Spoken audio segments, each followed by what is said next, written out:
for AEW World End. Just for the AEW Women's World Championship is on the line. Will Jamie Hayter dethrone the Cosmic Killer Chris Statlander? That's some good shit. This is gonna be fun. And then Nora Ephron ain't got shit on Tony Khan. This is Mixed Nuts Mayhem. Tony Storm, Madeline Khan, Mark Briscoe, Roddy Strong, and Orange Cassidy take on the Death Riders.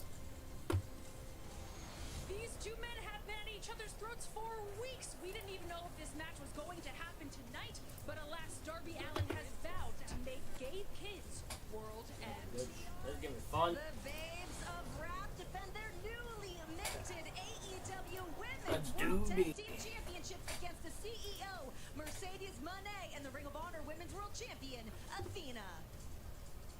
We have a bit for people probably join us, but I want to be live. I'm pretty sure to watch all the matches. Winner Kyle Fletcher as he takes on Blue League runner-up Jon Moxley. These two will battle it out in the semifinals of the Continental Classic. And we are kicking off the C2 semifinals with a match everyone wanted to see. Finally, Okada versus Takeshita.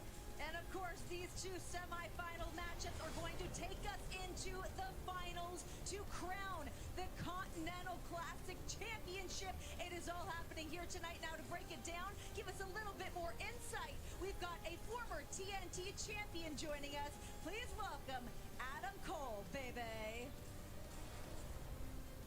AEW fans, it's Adam Cole. And let me first and foremost start by saying thank you so much for your love and support over these past few months. Hopefully you'll be seeing a lot more of me in 2026. But I don't want to talk about me right now. No, I want to talk about the two semifinals and eventual finals matchup to the Continental Classic at World's End. First and foremost, I'm going to jump into Kyle Fletcher versus Jon Moxley. Both men coming off some major losses this year, with Kyle Fletcher losing the TNT Championship, and of course Jon Moxley losing the AEW World Championship.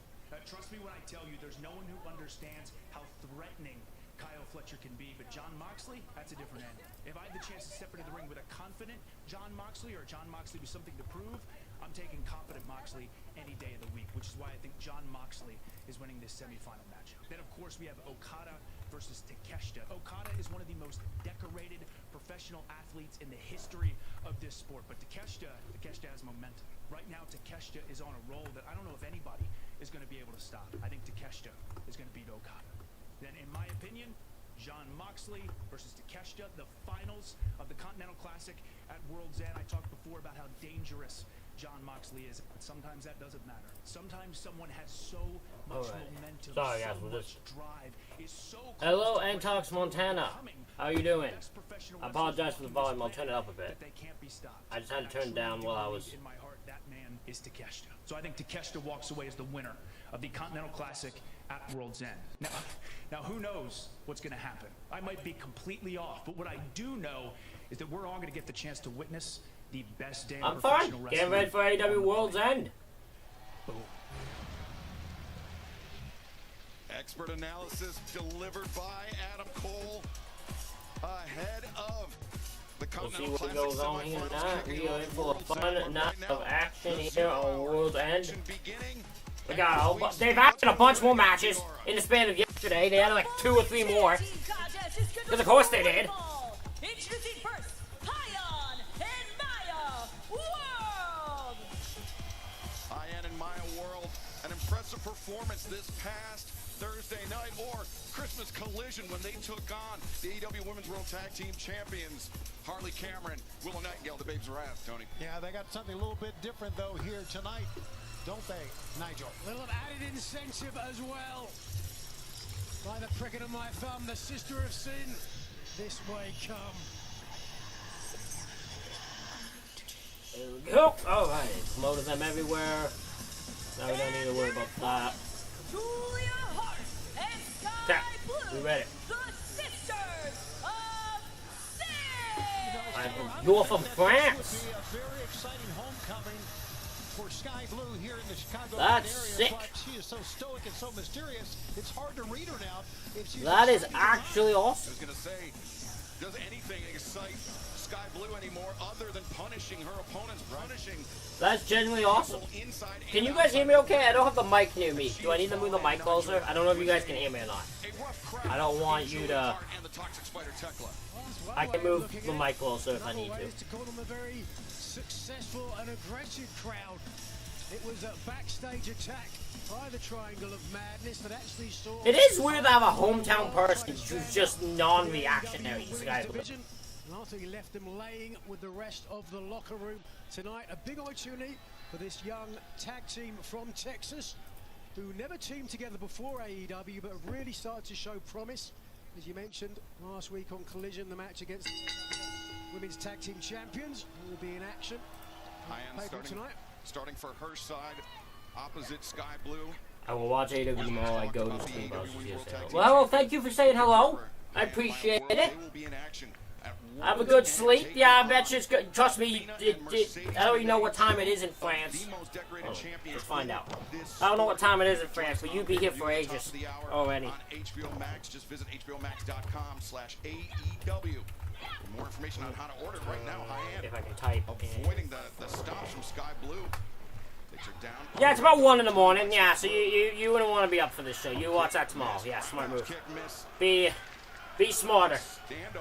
I respect the... Well, I think High-End is showing a lot of I wonder if Will's going to join us from yesterday. He's excited about that. I don't know if he's going to be watching the show with me or not.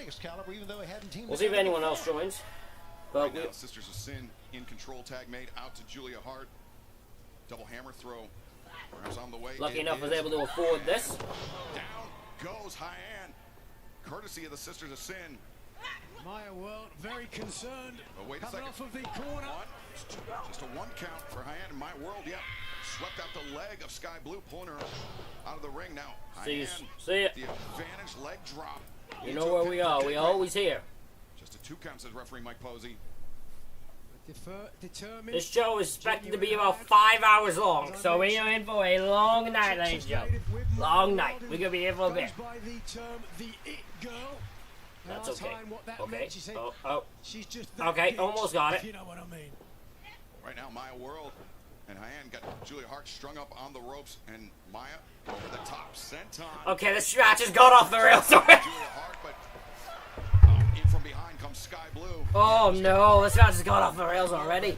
Don't pose. You got the Sisters of Sin behind you. They're going to take the advantage. Quickly corrected herself though. Maya World now. Big opportunity. Sending both of the sisters to the outside. She made the tag. Hyann is legal for their side. And now these 2 women looking to take flight. Wow. But Tope interrupted courtesy of the Sisters of Sin. Oh, this looks brutal. A little too early. Oh!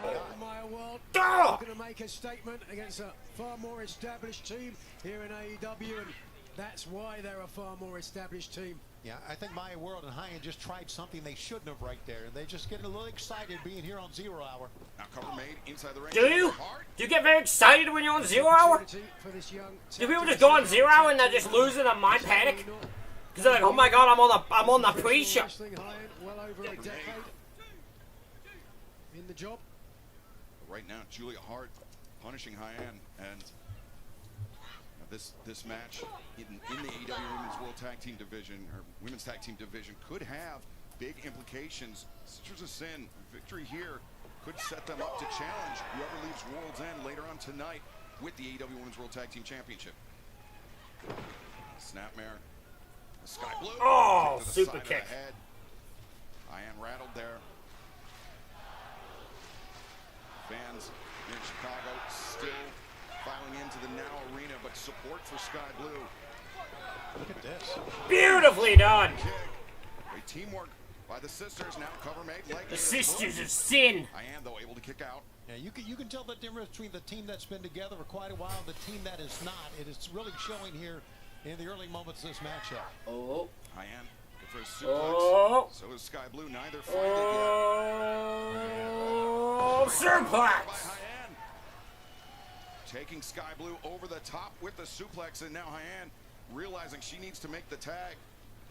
Sky trying to cut her off. Hyann ducks underneath, ducks under again. Pump kick takes down Sky Blue, and Makes the crawl, makes the tag to Maya World. Change on the other end as well. Julia Hart legal, and Julia Hart taking off her feet. This is one of those oddly booked matches because you have Julia and them as the heels, but they're the ones that are going to get chewed out of everyone here because they're the ones that are... they're in Sky Blue's hometown. Why would you have them as... Maya World, who cites both Mercedes Moné and Athena, believe it or not, as big inspirations in her career. Oh, cover. Cazador rolls through. Oh! Stomp. Maya World, great adaptation. 1, 2, no. Very nearly the 3 count. Thought for sure she had it that time. All of her power, the foot, the weight down on the midsection. Good job by Julia to get out of it. Diane tags in. Now some double team offense perhaps. Awaiting Julia Hart. She puts on the brakes. Maya World. Into the outside here. Kick to the face. Diane stumbles. Now Sky Blue legal. Boot. Ran right into that. Super kick. Quick pro quo. Clarice. But Maya World from behind, elbow strikes being exchanged center of the ring. Yeah, Sky Blue just eating these elbow strikes and coming back with her own. Oh, Sky just wound up and cracked Maya World with that one. Looking for Cold Blue. No. High-end was the legal competitor, not Maya World. A rare miscalculation from Sky Blue. Swinging a miss. Interesting. Kick from Julia Hart didn't miss. Neither did the one from Sky Blue. Oh, I think these two are about to... Well, I think this match is about to be over. And isolated by the Sisters of Sin. And driven down. Sky 1, 2, 3. I have no idea what I just witnessed, but that match did happen. Sisters of Sin. That was a solid win, Excalibur. Solid. Most certainly was. Sky Blue and Julia Hart looking very, very dangerous here tonight, Nigel. Very much so, and they're looking ahead to World's End. And who will leave with the AEW Women's Tag Team titles? And coming up in our main event at World's End, it is the 4-way match for the AEW World Championship. Who will leave Chicago with the title? Will it be Samoa Joe, Swerve Strickland, Hangman Adam Page, or MJF? You son of a bitch! For the second time, Samoa Joe claims the richest prize in our sport. What stands before you is a man with a mind that rivals Sun Tzu, a strategist of unparalleled splendor. I came back to AEW for the AEW World Championship. At World's End, this will be a 3-way match, and I cannot guarantee you who will leave as champion, but it will not be you. It will be interesting if the thing is Hangman takes out Joe, so MJF wins. And the devils come to collect. MJF, I will always be above you. You all claim to have this unending hate for me. It seems maybe the hatred spreads further than you all anticipate. You are getting your ass beat. All your hopes and dreams taking this from me come to an end at World's End. In one night, I'm about to handle all my business. You cannot kill a god with bullets. Because my name, I will walk out AEW champion. Maxwell Jacob Friedman. You have messed up worse than you know. And I'm better than you. Whose house? And you know it. A treacherous main event awaits us in just over 40 minutes at World's End live on pay. All the grizzled young veterans. For one fall. Introducing first, accompanied by James Drake. Now you're having a nightmare. I'll take it from here. I am Liverpool's #1, Zach Gibson. This man is James Drake. Together, we are Grizzled. young veterans.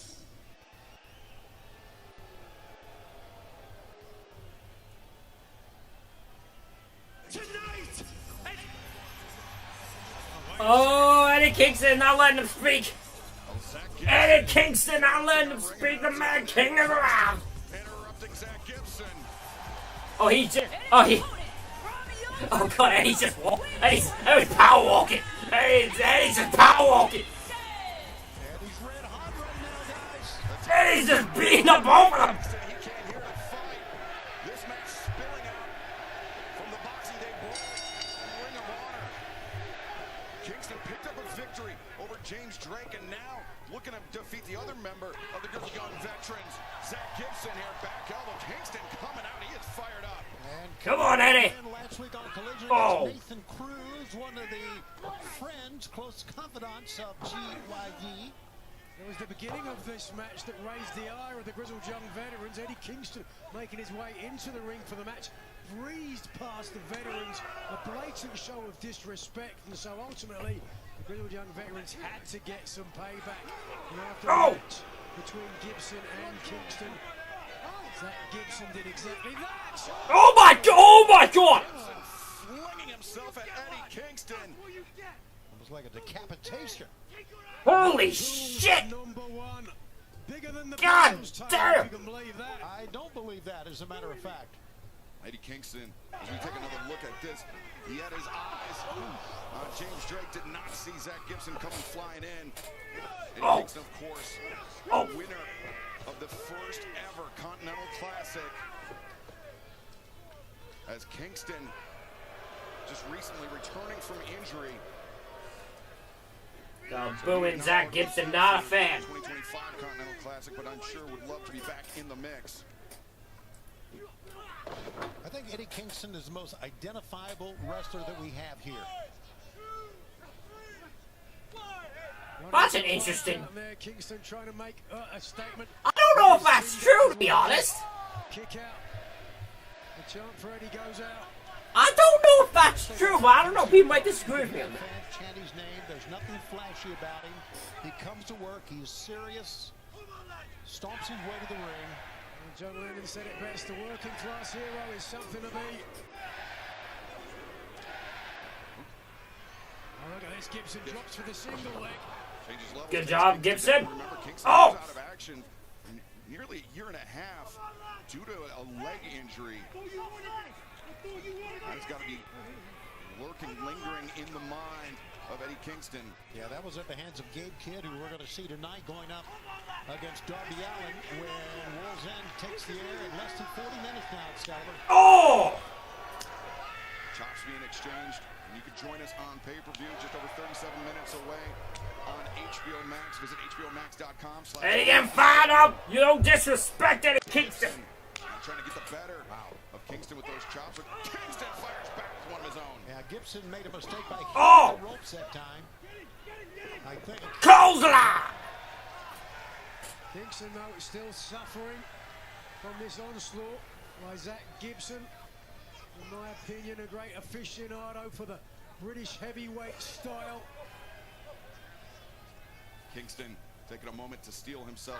I mentioned that Kingston won. Eddie running in. Oh, splash. Continental Classic. Just a few years ago, we will see the semifinals and the final. Oh, 2025 Continental Classic here tonight at World's End when we go live on pay-per-view. Rapid fire chops to the chest. Kingston builds out speed. Jesus. Just a boot into the jaw of Zach Gibson. James Drake looking to get involved. Oh, wait a second. Kingston.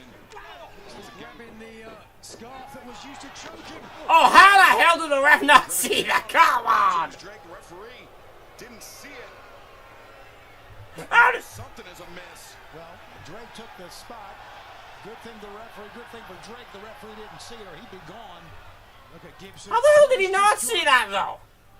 Gibson coming off the middle. Whoa, wow. Blower. Upset in the making here. No, Kingston though kicking out. Didn't think Eddie would kick out, guys. Neither that time did Gibson. Saw that knee landing flush to the jaw of Kingston, who's grabbing his own. Just watch here. Look at the torque and the whiplash. Boom! Right underneath the jaw. Almost a knockout Eddie, blow. Eddie, Eddie, Eddie. That's about as well as you can execute a lung blower, I would think. That was very well done. But Eddie Kingston, to borrow a cliche, is triple tough.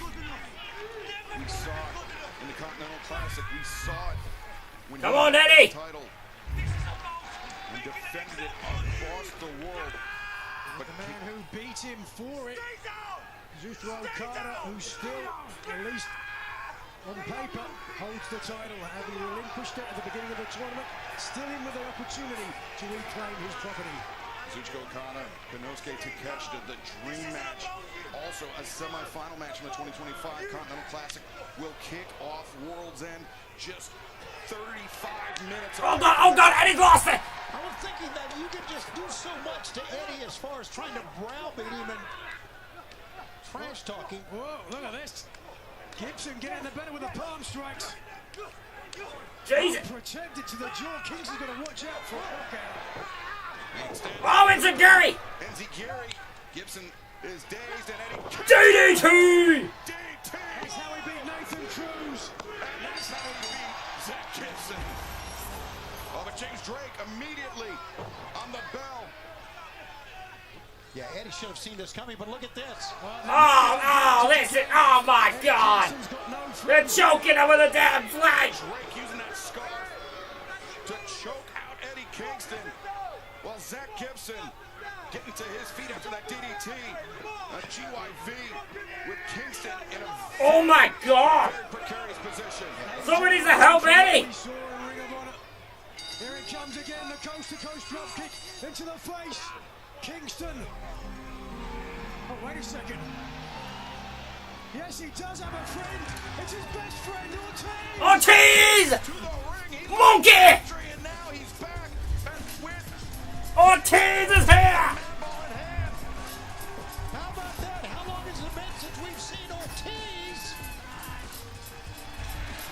That's what he picks up that GYV. And a timely intervention by Ortiz just when Kingston needed it most. You're dead, man. It seems like GYV just as surprised as the rest of us, Nigel. A surprise for now, though. That will turn to some plotting. James Drake said to Ortiz, Well, Eddie's like, it's fucking Ortiz! He still works here! Surprise, Ortiz came out. Look at this.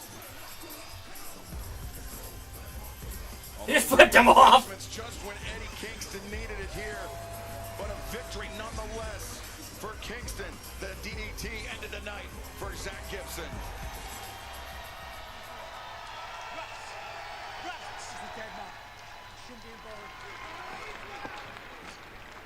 We are just over half an hour away from World's End live on pay-per-view, and we will kick off our broadcast with the semifinals of the 2025 Continental Classic. Kazuchika Okada, Eddie. on 1, plus John Moxley and Kyle Fletcher. The winners of those matches will go on to the Continental Classic Final to determine who will leave World's End as the AEW Continental Champion. Let's take a look. It's cool. Sometimes it feels like the whole world is on my shoulders. That's the only thing that feels right. This is just how I'm built. Moxley coming off a dismal run of form, the worst we've ever seen in his AEW career. I like the Continental Classic. Everything gets laid bare. Moxley knows what's at stake here. It's about the Continental Classic, but it's so much bigger for him. When it's over, we'll left it all out there. All of it. Last year I was the Blue League winner, and this year I take home Gold League. Whoever's next, good luck. Kyle Fletcher is... I'm curious of how they present this match. I'm still the Because it's technically a match of 4 heels. Both semifinals are heel versus heel. And left in the hourglass. But there's going to be one we cheer more than the other. Like, I think this one fans will be more behind Moxley than Fletcher. And then the other one, I think it'll definitely be behind Takeshita more than Okada. just like I said I was going to. Kyle Fletcher, can you get it done when it really counts? No room for error, no mistakes. With every instinct, everything in my body, I want. Mox, this is everything to me. This year, I win the whole damn thing. I'm gonna show you bitches why I'm the best tournament wrestler of all time. Bitches. It's Okada to Takeshita in the semifinals. I'll show you who is the R1. This is competition. These are high-level athletes.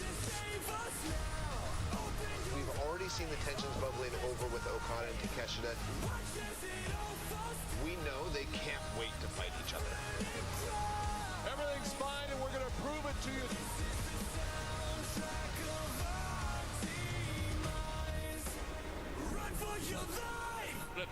day. This is family. A match that the world has wanted to see. Okada is the greatest tournament wrestler of all time. That's a fact. He's the IWGP World Heavyweight Champion. The best bell-to-bell wrestler on the planet. The first member of the Don Callis family. You can taste it, you can feel it, and at World's End, you will see it. Yeah. It is hard to believe that these main event caliber matches will be kicking off our World's End broadcast on pay-per-view just half an hour away. Oh my gosh, these are the first two matches. Holy shit, okay. We start off with in bangers. the Continental Classic Finals.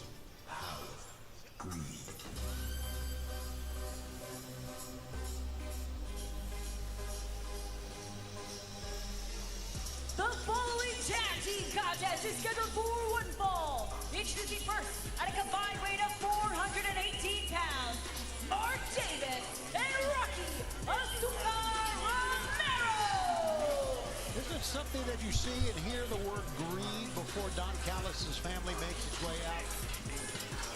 As it should be, I would think. Look at this crowd. Capitalist, certainly. Capitalist, absolutely. You know, we are sold out here tonight at this great arena. The only way you can see it is on pay-per-view, guys. We will be on pay-per-view at the top of the hour, live around the world. The U.S., you could join us via HBO Max. Visit hbomax.com/AEW International. Really cool. Prime Video, YouTube, PPV.com, Triller TV. And their opponent, first, accompanied by Alex Abrahantes from Mexico City, Mexico, with 100 Mark Davis and Rocky Romero versus Vascular Dorada and who? and historic welterweight champion, Mascara Dorada. Oscar Dorada, the first athlete from CMLL to compete in the Continental Classic.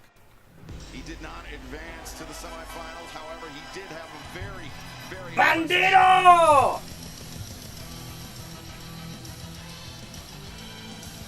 And his partner from Torreon, Mexico, weighing 211 pounds, he is the Ring of Honor World Champion, Bandito!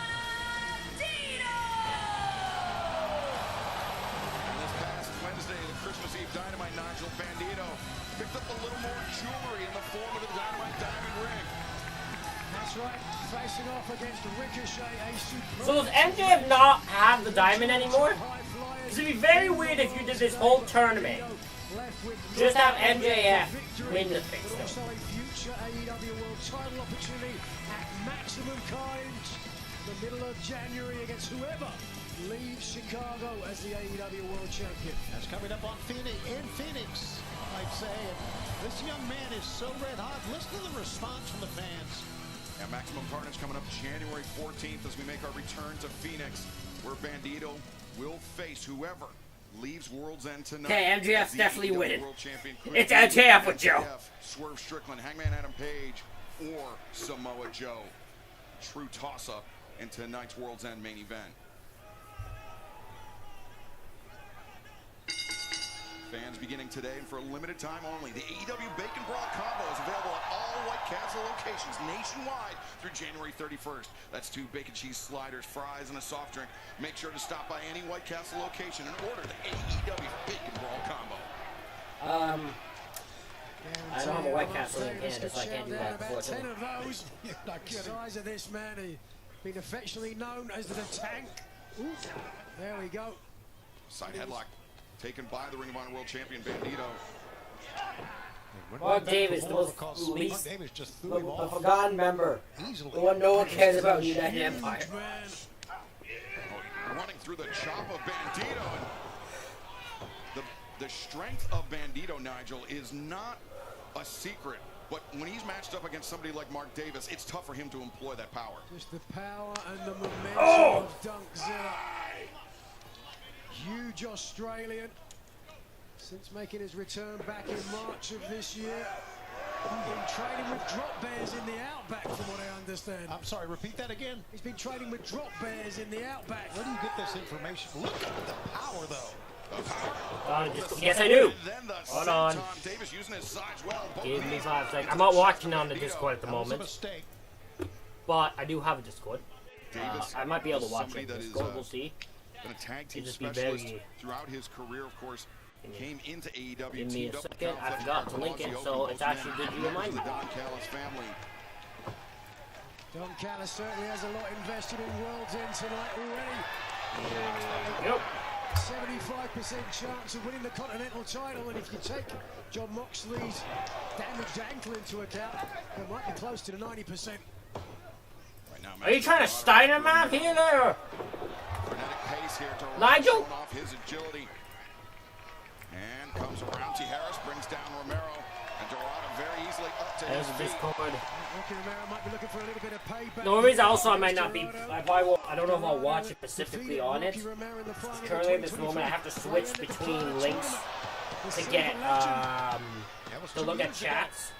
And they know it's. Look at this. Impressive display. He's unbelievable. This young man can really, really go. Look at the fans. We see the semifinal matchup in the 2025 Continental Classic. Kyle Fletcher, John Moxley. Watch out. Oh, Davis. Oh God, Davis. Oh my God! Boot. Davis just threw him out like he's throwing trash out of the house. Bandito sending Romero. Oh, Jesus! It's a powerful right hand from Mark Davis, and now Bandito up against the barricade. Davis. Oh, Davis! Oh my God! Man, you could see that one coming a mile away. Everybody but Bandito could. Bandito just got crushed against the barricade, and now Mascara Dorada fighting at a distinct disadvantage against the Don Callis family. Hey, Mark Davis is just so violent. Everything he does. Romero. We probably will. We might watch it, but if we're gonna watch it on the Discord, we'll wait till the actual pay-per-view goes on. And we'll also see how many people are even watching. Because if no one's watching it with me, there's no point. You know what I mean? The match well in hand, and Bandito still down on the floor. Mascara Dorada. Yeah, leave the Discord. Here, Nigel. That way people can see it and join it. Of the ring with the wrong people. Alex Abraham is the hype man on the outside, trying to will his man back. But there's no one in the corner to make a check if he even gets there. Excalibur, you mentioned that Dorado was the only full-time CMLL wrestler to participate in the Continental Classic. He had 6 points in the blue. He had a very good tournament, really. Great showing in the Continental Classic. Oh, Davis. Nobody home, and tag made out to Bandito. There you see the bottom of your screen internationally. You can join us on Prime Video, YouTube, PPV.com, and Triller TV. Bandito unloading here. Lifting him up. 2 minutes away, and there is the raw power from Bandito, but the assist by Mark Davis. Send Bandito into Hit the him. corner. Oh! Bandito pair of boots. Dolana. Don Callis family men. Musculata. Oh, brother. Crossbody caught, but Bandito. Bandito. Tips the scales in favor of the Luchadors and Mascarado. Isn't it amazing Bandito can still stand after what we saw down here to our left on the floor? He's timeout. He wants a timeout back. He wants a timeout. Rocky wants a timeout. Now, this Lucha Libre team. Rocky wants a timeout. Yeah, I don't think so, Rocky. Back in that corner you go. Showing some great synergy tonight. Not typically a tag team, but called into action tonight against the Don Callis family. And Dorada underneath as Rocky Romero up. Oh. Drop down. Romero gets flattened by Dorada. Now Bandito to the top. Ball splash. 1, 2. Oh, Davis back in. To break up the pinning predicament. That was razor thin right that time. Great timing from Davis to save this match for his team. Big man, get up. Yeah, Davis the leaping kick and Rocky Romero the sliced bread. 1, 2. No. Bandito kicks out. Close. That would have been big to pin Bandito, wouldn't it, Ben? Bandito with so much momentum. Right. Not only the Ring of Honor World Champion, but as we mentioned, winning the Dynamite Diamond Ring. He's got that shot at the AEW World Championship just over 2 weeks away at Maximum Carnage when we return to Phoenix. They're beating the bloody piss out of them, man. Oh! Davis with a chop, just Bandito in the corner. See Wednesday, January 14th, Maximum Carnage. Bandito will challenge whoever holds the AEW Oh my God. World Championship. Dorada just took Romero down. And Dorada able to slip underneath Davis twice in a row. Comes up. Hurricanrana to Davis. Davis opted to roll to the outside, and that's left Romero into his own 2-on-1 Caught. disadvantage. Oh my God. Bandito with Romero up on the shoulders. Knee for Rocky Romero, and that's not it. Oh. Shooting star. Press. And wait, Dorada, he's not done. Dorada flies on the Mark Davis. And ladies and gentlemen, we call this the 21-plex. 1-2, we're done, boys. Here are your winners, Sasha Dorada and Bandito! I'm telling you, this team, first time we've seen them together, sensational. What symmetry is a tag team? The sky is the limit for Bandito and Mascara Dorada. Should Let's they go. choose to become a regular duo? And if they do, that could turn the tag team scene on its head in All Elite Wrestling. Is this the clone? Clone.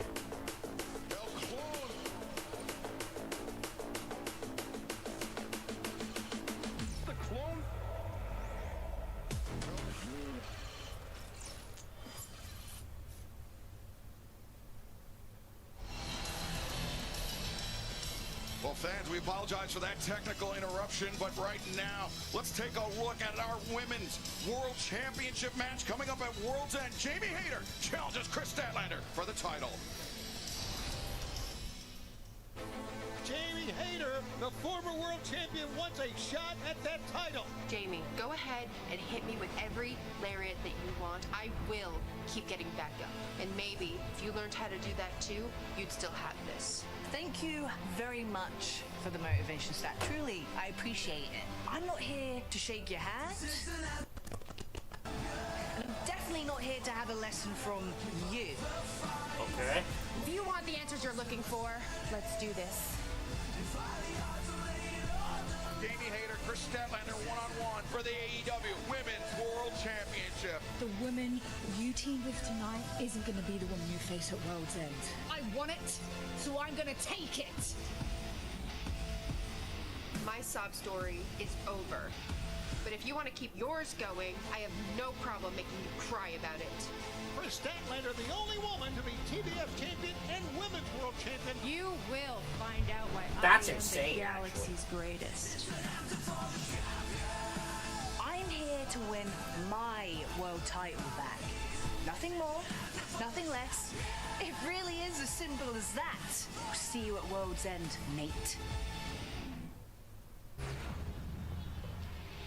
Will the reign of Chris Statlander as AEW Women's World Jet Championship speed. Time for will be the the second coronation of Jamie Hayter. We will find out. 0-hour main event. This is an 8-man Before they tag know it, contest hopefully. scheduled for one fall. Introducing first, at a combined weight of 377 pounds, the Jet, Kevin Knight, and Speedball, Mike Bailey, Jet Speed! Coming off a very positive Continental Classic, Jet Speed headed into this unique 8-man tag team match. Let's find out a little more about how we got here. Oh, I'd love to know how we got it. What I'm super excited for, the Demand and my man, the walking weapon, Josh Alexander, are going to team up to take on Jet Speed and the Jurassic Express. You know, I can't stand that little bastard. I hate him. Jack Perry. I hate him. I got the secret sauce of how to get to Jack Perry.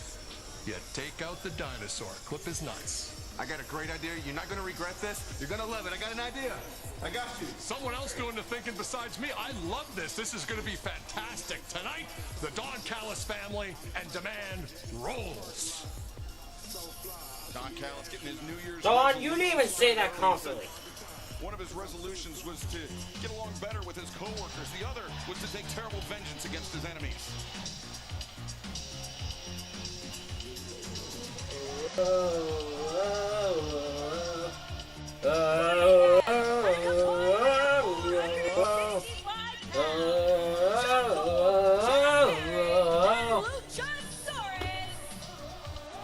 Oh no, not that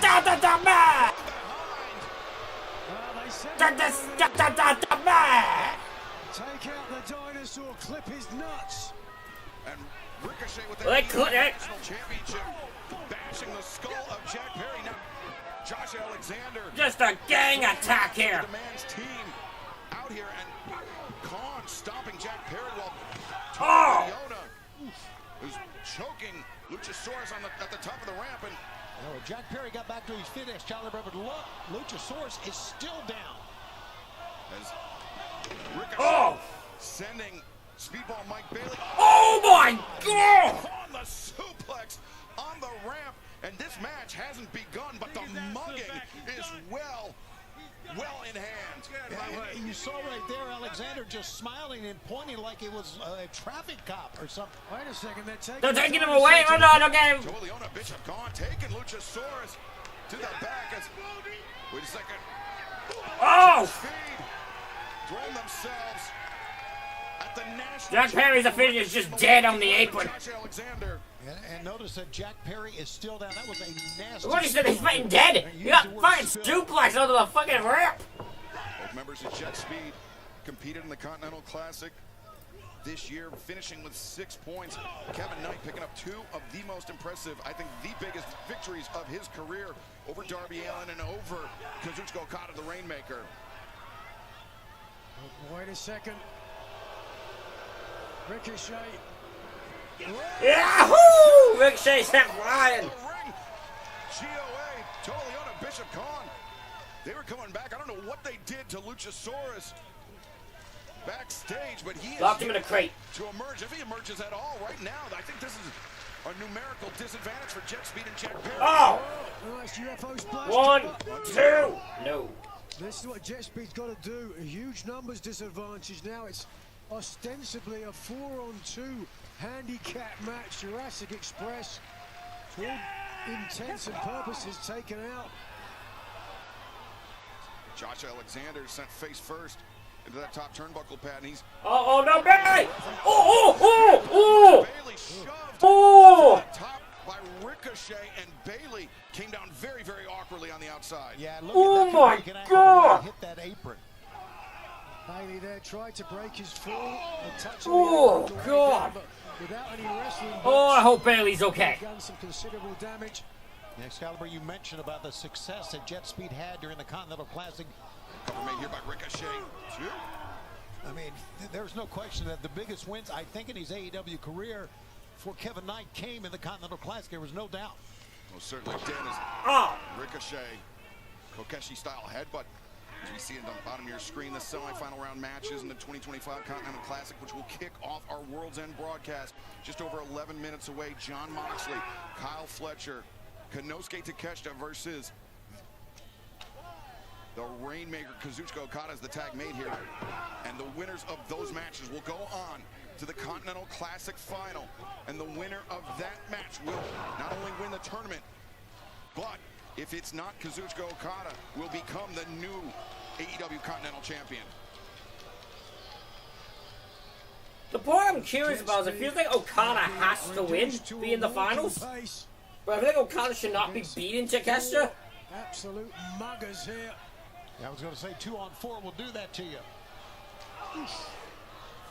As Ricochet, I just noticed at the bottom of the screen, is running away from the ramp where Jack Perry is still down. So Ricochet may be trying to ensure that Jack Perry does not make it up to his corner. I think Jack is doing all that he can to even get to his feet right now. He's come a long way down that rampway. And I think this is so easy for Ricochet. You just want to spend a little more energy warming up on the outside. Ricochet, this past Wednesday night, Christmas Eve Dynamite, came very, very close to getting control of that Dynamite Diamond ring, to earning a shot at the AEW World Championship at Maximum Carnage. It was not meant to be. Cover made. Bayley able to kick out. It was Bandito that won the match, but Ricochet, he's still the AEW National Champion. I think we could say that it's very, very apparent that Ricochet has had one of the best 20-25s of any wrestler. Singles, trios, tag team. He's had a great year. He came out with the gold, the national title. He held Bayley open for Bishop Khan there. Delivering that toe kick straight to the ribs. Now Khan for the hammer throw. Bayley anchors himself to the corner, but now Khan just unleashing a barrage of elbow strikes. Bayley still wants to stay in the corner. Goes against the old adage, you do keep Bayley in the corner. Only I'll fix it. Nicely done, Nigel. You know what? Bishop Khan has one of the greatest muscular physiques in all the world. Take a look at this powerhouse. Oh! But a foot will stop that. He just got a very close. Bayley, oh, there's a drop kick of Mike Bailey's foot, and then the drop kick takes Bishop Khan off his feet. Kevin Knight. Nope, he's not going to get for the tag, but Ricochet. Oh, Ricochet! Jet off the apron. Sent him over the barricade into the front row. Nice. Front row getting their money's worth there. Oh, wait a second. Oh, this match could be over quickly. Josh Alexander trying to drive. Go counter. Bayley able to power his way out, breaks the grip of Alexander, and now the knee drop, and Jack Perry up to the apron for the first time in this match. Comes Jack Perry. the Jungle Bar. And Perry into the fray. Elbow strike for Khan. Back elbow for Josh Alexander. Now Perry, low bridge, sends to Leona, spilling to the outside. Oh! Guillotine over the top rope. As Perry comes. Clothesline! For Jack Perry. One of the great AEW originals, 115 wins in his career here in All Elite Wrestling. Jack Perry, who entered the Continental Classic. DT! Darby Allin made it a tremendous showing for himself, and now perhaps with the win, but yikes. Bishop Khan intervening at the last possible moment. Thankfully, if you're Jet Speed, Jack Perry giving this young tag team a little bit of respite, but for how much longer is now? Two members. Oh my God! A kid's flipping him off. A kid is flipping him off. God's insane. 3 now, so the number's still against Jack Perry and Jet Speed, obviously. Remember Perry? Oh! That ankle injury in his first. Oh God! Classic, but now perhaps picking up even more injuries, courtesy of the demand. Ricochet, the running shooting star, grabs Jet Speed there in time to break up. If you're the demand, you got to try to end this quickly because of the feel of the momentum. Jet Speed and Jack Perry are starting to get back into this match. Yeah, that's a great call. Do it now. Get it over with. And I think they're trying, Nigel. Remember, Valcheva Luchasaurus, so I don't know idea what is happening. He has vanished off, we basically. have not seen him since the early moments of this. Kevin Knight! Jet Speed and Jack Perry showing no signs of slowing down, as you said, Nigel. Kevin Knight getting the F out of there, but right a second. Small package. 1, 2. Oh! Almost took the match there. Perry now the back. 1, 2. No. Ricochet able to roll through, ducks on there, and Clothesline! answers a powerful lariat of his own. Beautifully done! Death Valley driver. 1, 2. No! Perry showing his toughness, his resilience. Heck of a combination with the lariat and this Valley driver, but not a good cover for Ricochet. Jack was able to get out of it. Listen to that response. Sometimes arrogance can get the best of you, right, Nigel? I guess so. Yeah, you should know. Ricochet loading up that spirit gun.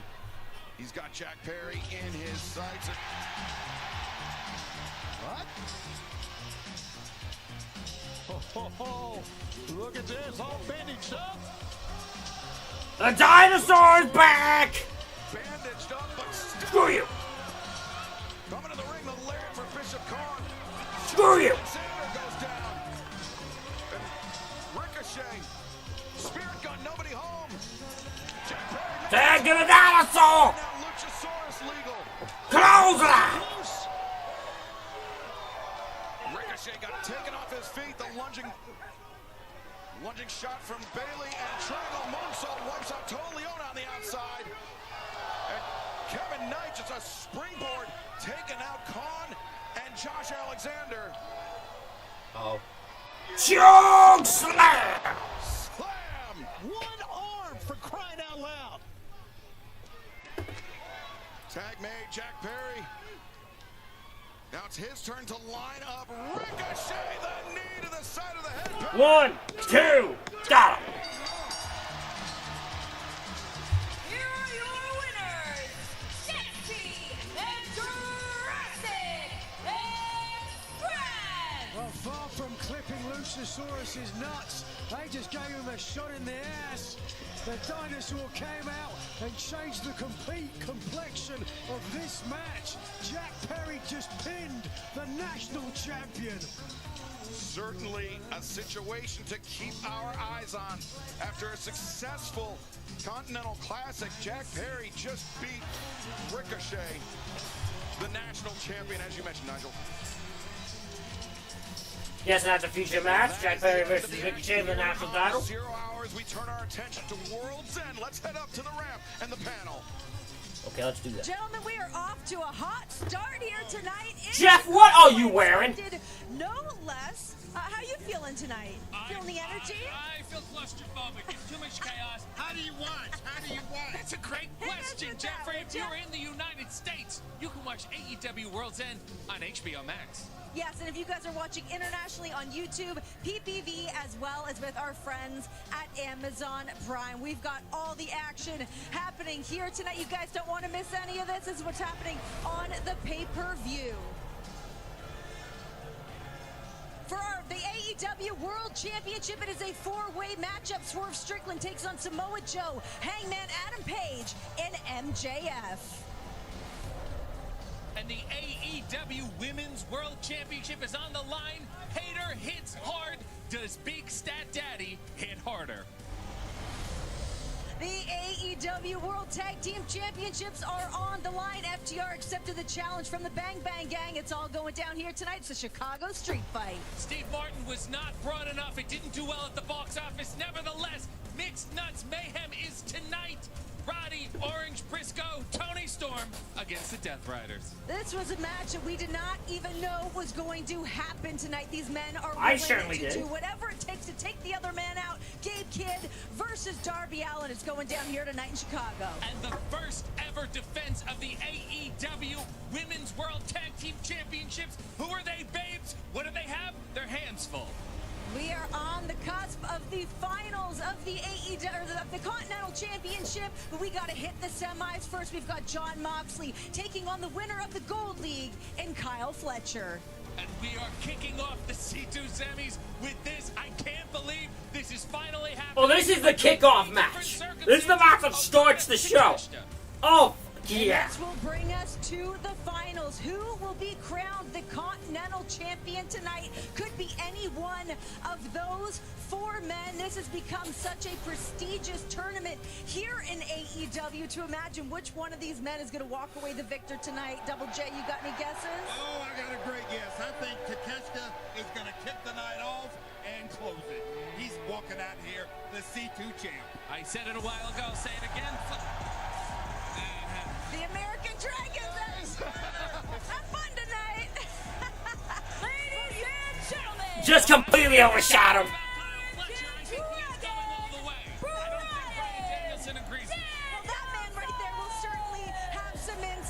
I'm gonna say this man completely just took over the damn ending of this. Guys, this is it. This is our final pay-per-view for 2025. Welcome back, we'll go Bryan Danielson. On pay-per-view for some of the best wrestling on the planet. Don't miss it. We'll see you guys there. Here we go. Here we go. The world's ending now.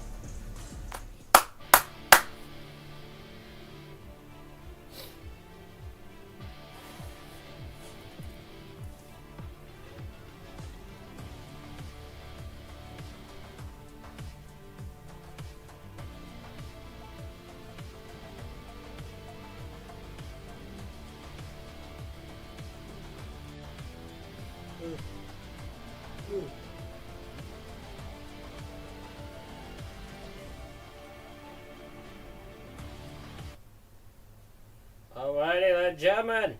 Top of World's End.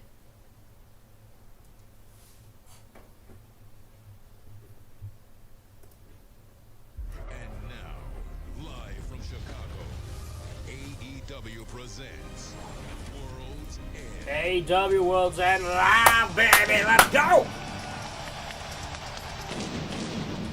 Saturday! You know what that means! AEW's World's End is coming to you live from Chicago, Illinois. I am Excalibur, joined by Tony Schiavone, the American Dragon, Bryan Danielson, and we have a tremendous night of action in store for you. It's just you two? Final pay-per-view of 2025 for All Elite Wrestling. Not a seat to be found here in the middle. Let's go with Schiavone and Dan. Chicago. It is so great to be working with Bryan Danielson and you, Excalibur. What a night! And we are going to kick things off in epic fashion. I'd say. Could be a main event anywhere in the world. Opens our pay-per-view broadcast tonight. The Rainmaker. Okada versus Takeshita, baby. A spot in the finals on the line. Okada versus Takeshita. I'm gonna show you bitches why I'm the best tournament wrestler of all time. It's Okada Takeshita in the semifinals. I'll show you who is the R1. This is competition. These are high-level athletes. We've already seen the tensions bubbling over with Okada and Takeshita. We know they can't wait to fight each other. Yeah, they want to punch each other in the face. As they should.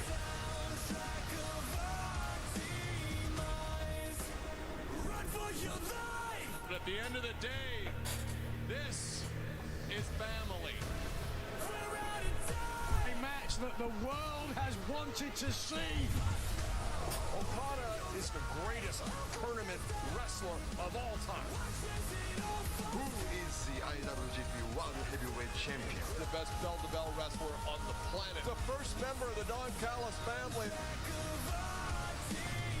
You can taste it, you can feel it, and at World's End, you will see it. Let's go. These two men have been on a collision course for a very long time, and now they meet in the semifinals of the 2025 Continental Classic. The Alpha Konosuke Takeshita. Opening contest is a semi-final match in the Continental Classic set for one fall. Introducing first from Osaka, Japan, weighing 232 pounds. He is the IWGP World Heavyweight Champion, the Alpha Konosuke Takeshita. As Takeshita makes his way to the ring, let's check in for the first time tonight with our colleague Renee Paquette for some insights on this semifinal clash. Earlier today, I caught up with Don Callis to try to get some insight into this family match. He said that he's been trying to split his time and attention 50-50 between both competitors, but that has become increasingly difficult given the IWGP World Heavyweight Champion Takeshita's new schedule. So we're going to have to make some tough decisions here tonight for Don Callis. Let the semifinals begin. We are joined at the announce desk by Don Callis. Remember, this is still part of the Continental Classic. The group stage has finished. The semifinals and finals. It is win or go home from here on out. But the rules remain the same. Don joining us as a broadcaster, not a manager tonight. It's all about excellence with the Don Callis family. He's guaranteed a member of the family in the finals. There's the Rainmaker. Bitch.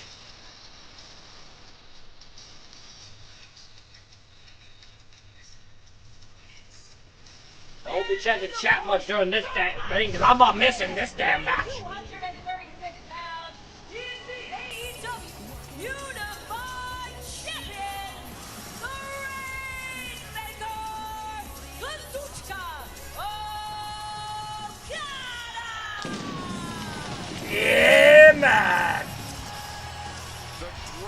tournament wrestler of all time, the Rainmaker, Kazuchika Okada, wants to continue to set records, Don. He wants to win back-to-back Continental Classics.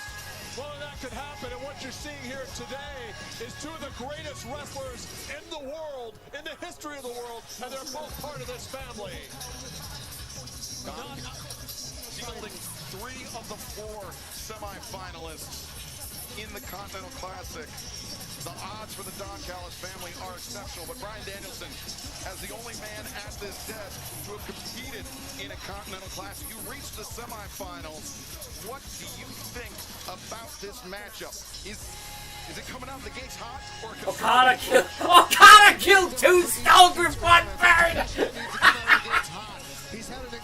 What a sign! That's the best sign I've ever seen. That's one of the best signs. That's amazing. We saw Claudio Castagnoli push him to a draw, and that's the best anyone's been able to do against Takeshita. Okada, on the other hand, the greatest tournament wrestler of all time, he needs to slow the match down. Let's go! It's hard to believe this is how we are starting this broadcast tonight. Anticipated this happening. Takeshi had the best tournament of anybody, blue or gold league. Takeshi's the only man, sorry Tony, that never suffered a loss in the Continental Classic in all 3 tournaments in the group stage. Absolutely. And so now, Don, as we start this match, what do you expect out of this? Takeshi was a day 1 member of the Don Callis family. So you're thinking that Takeshi's going to win, right? No, I don't play favorites. Yeah!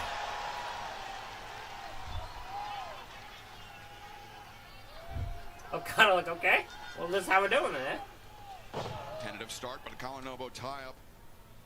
Takeshi, as you mentioned, Brian, winning the G1 Climax tournament, round-robin tournament, similar to the Continental Classic earlier this year in New Japan Pro Wrestling, which he parlayed into a shot at the IWGP World Heavyweight Championship, New Japan's top prize, the title that Takeshita carries. He would love to leave Chicago with some extra hardware, especially if it came at the expense of the Rainmaker, I suspect. You can tell how important this match is to both of these guys. They're doing this start very... Why are we really chanting fuck Don Callis? The man's done nothing wrong in this case. Right up front. He's just breathed oxygen already. Victories throughout the tournament, his 13 points setting the high water mark of any competitor. Roderick Strong, John Moxley, all falling to Takeshita. The lone drop points for Takeshita came in the draw with Claudio Castagnoli, both men leaving us with 1 point each. Then bouncing back from the draw with victories over Orange Cassidy and Mascara Dorada to close out the tournament in a record-setting 13 points. When you see those names pass by that Takeshita beat Excalibur, you see how tremendous of a competitor he is. I mean, what a run that was. Okay, both guys got a hold. He's had great coaching the whole time. Takeshita and Okada, very tentative start here, Brian. I think this pace favors Okada.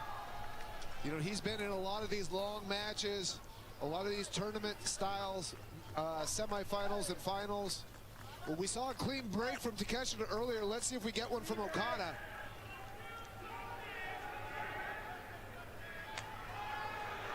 Clean break. That's good teamwork right there. Oh, boots in the section. Yeah, we saw that coming. Not teamwork on that one, Don. Nothing illegal about that. No, I agree.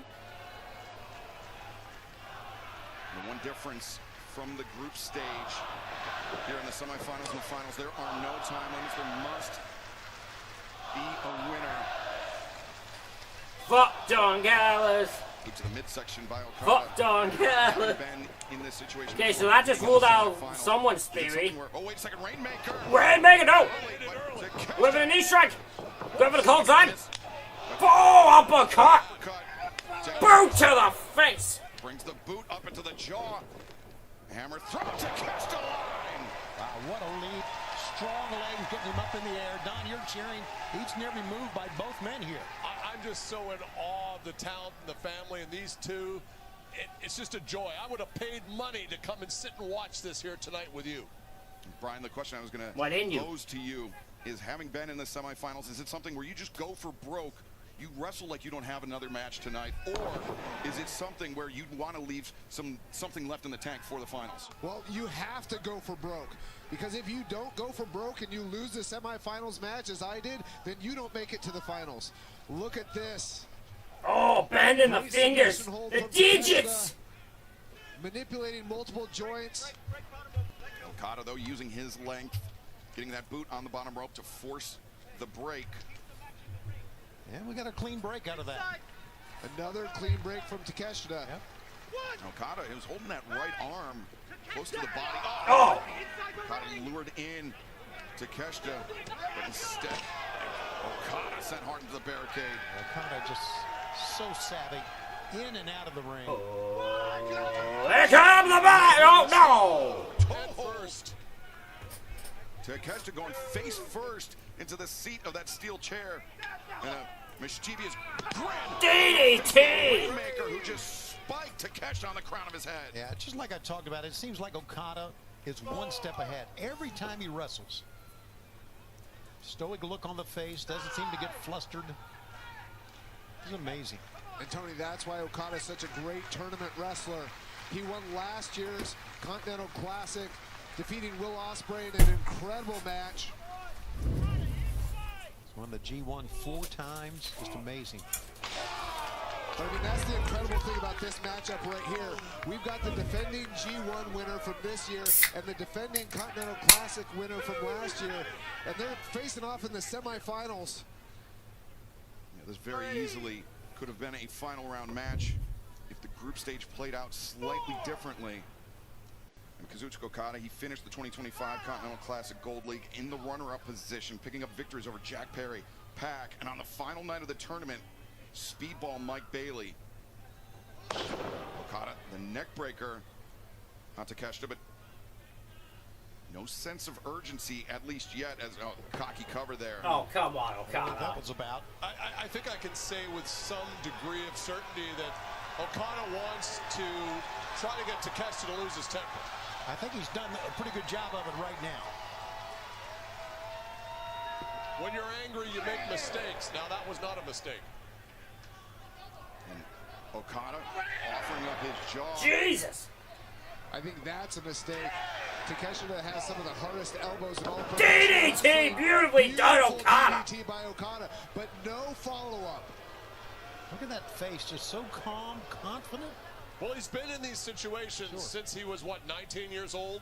I mean, Okada, 1, 2. But Takeshita able to kick out. But Okada is now in a bit of role reversal where he's not the young guy trying to make his place in history.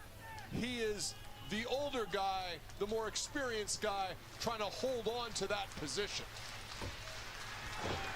Maybe that's why we've been seeing him act the way he's acted. He's jealous that he's not the young guy anymore. He's upset. Well, those are your words. I think he's just very confident. He's just very confident because he's the best tournament wrestler of all time. It's not a gimmick. That's what he is. I know, and we agree with that. I was just asking the question here. Don, in this match, from your perspective, can you be honest with us? Who do you think has the advantage? Well, Brian, right now I would say Okada has the advantage. Okada has won this tournament before, so you'd be hard-pressed not to say he doesn't have the advantage.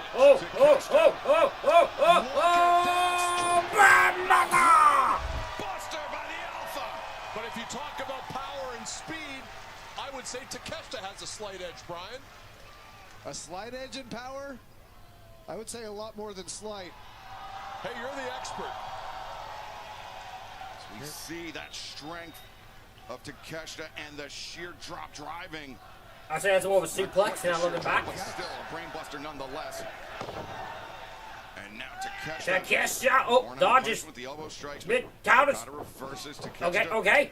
Misses with that one, but does not. Yeah, Takeshita feeling it right now. Okada smartly rolling out of bounds, getting a break. Stopping that momentum. As Takeshita. Oh, and the Alpha looking to fly.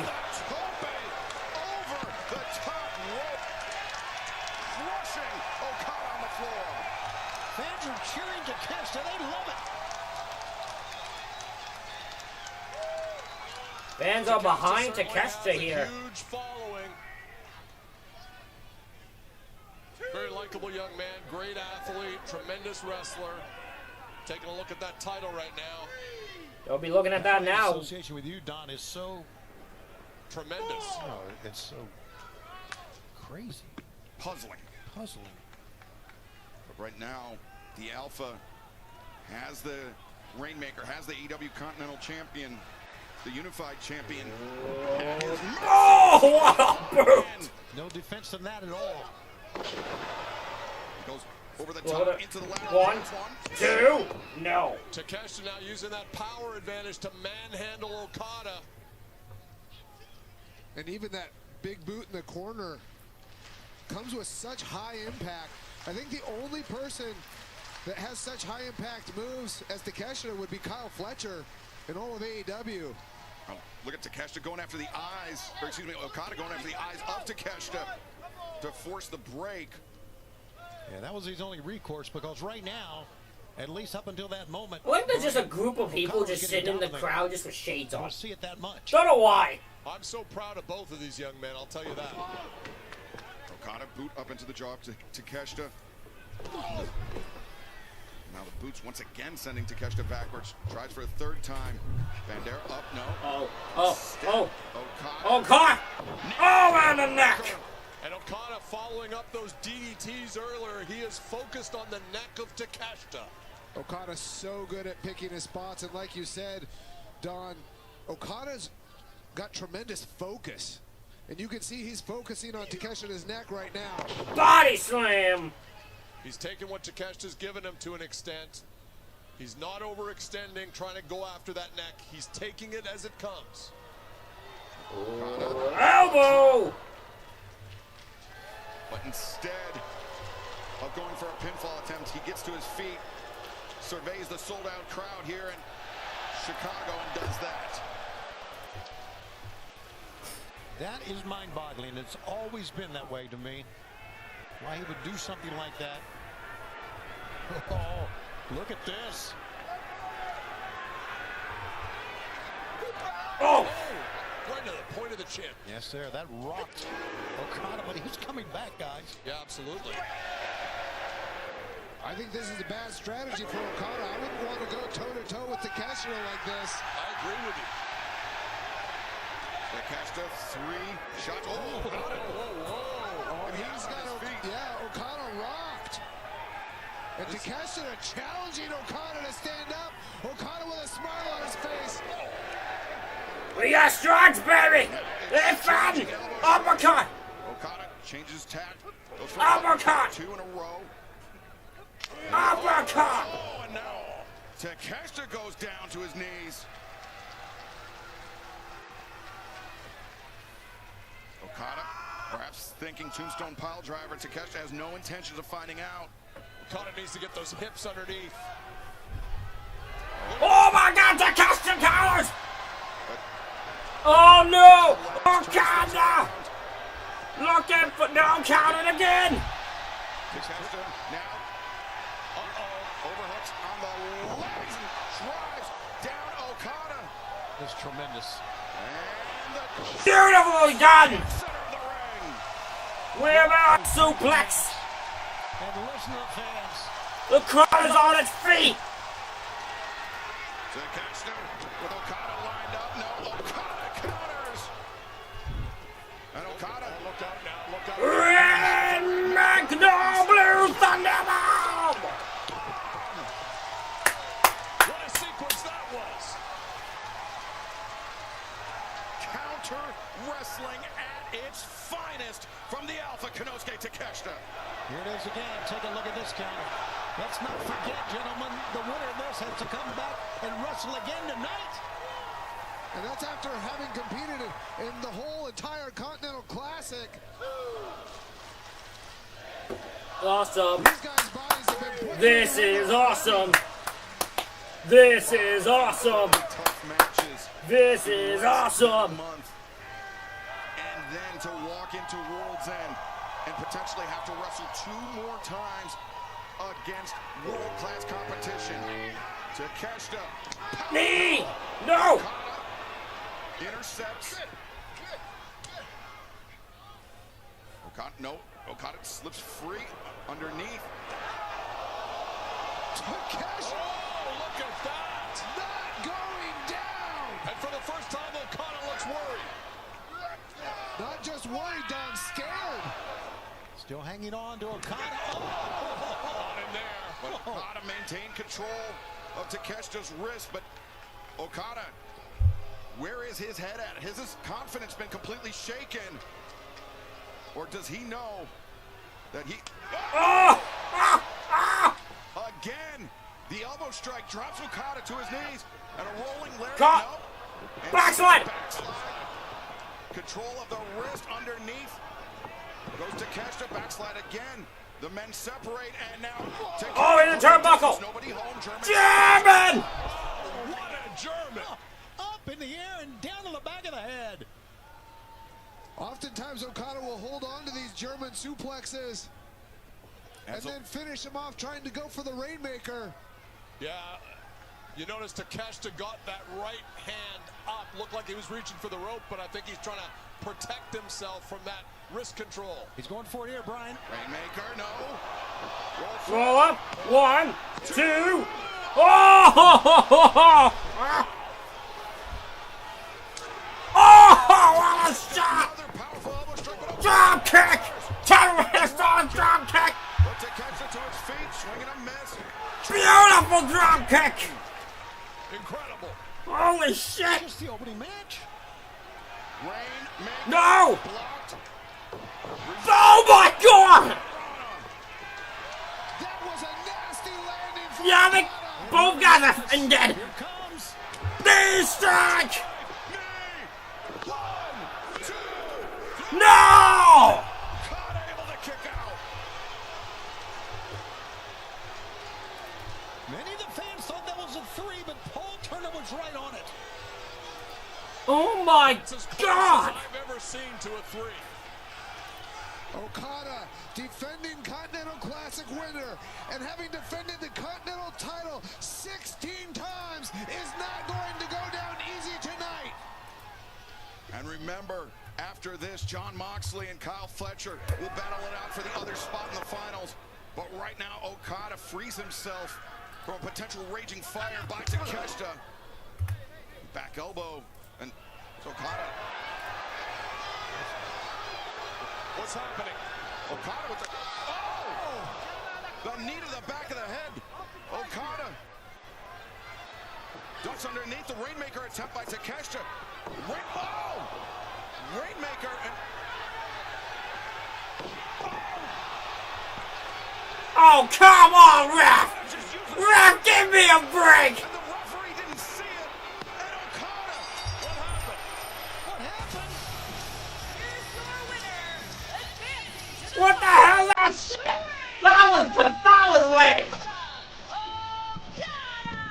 Anybody knows about a screwdriver? It's Don Callis. I cannot believe what we just witnessed. Behind the referee's back, Kazuchika Okada, the screwdriver into the head of Takeshita.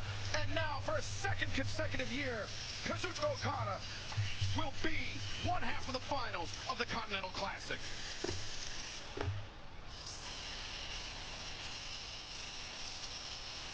There's the evidence disposed of.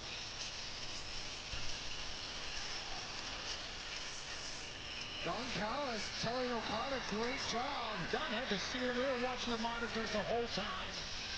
He knows what happened, does Callis. And realization setting in for Konosuke Takeshita. Oh, it's like, oh, he's coming for your ass. Denied a spot in the finals. Brutal. Not just denied, stolen by Kazuchika Okada. Terrible end. It was a phenomenal match, Excalibur. We know that Kazuchika Okada will be one half of the Continental Classic Finals, but coming up next, Kyle Fletcher, the winner of the Gold League, will face the runner-up of the Blue League, Jon Moxley. The winner of this match will meet Kazuchika Okada in the finals of the Continental Classic later on tonight. But now, Fletcher, Moxley, one-on-one. That match was insane. Sometimes it feels like the whole world is on my shoulders. That's the only thing that feels right. This is just how I'm built. Moxley coming off a dismal run of form, the worst we've ever seen in his AEW career.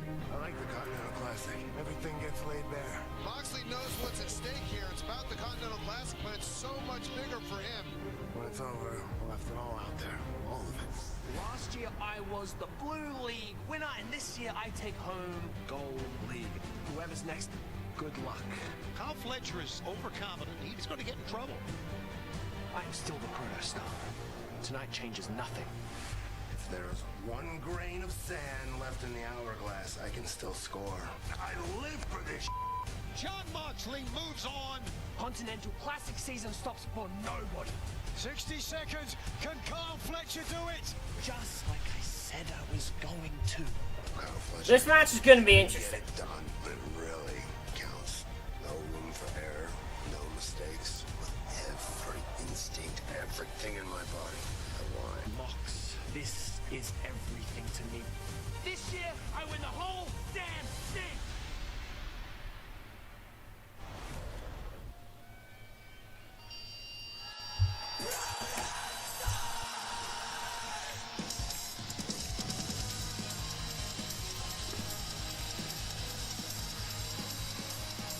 This is a semi-final match in the Continental Classic set for one fall. Introducing first, from Sydney, Australia, weighing 249 pounds, the Proto-Star, Kyle Fletcher!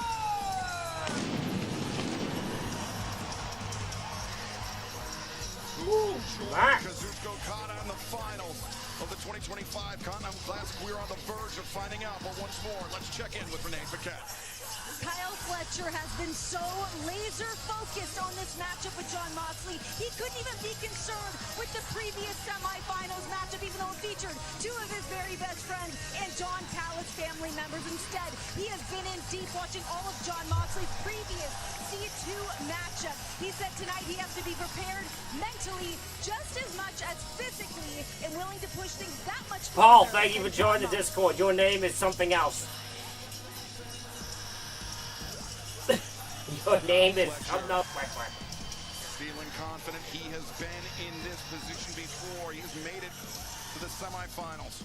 The Continental Classic for a second consecutive year. But can he better last year's result?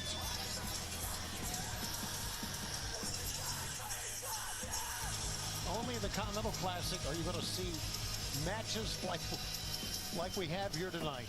Just amazing.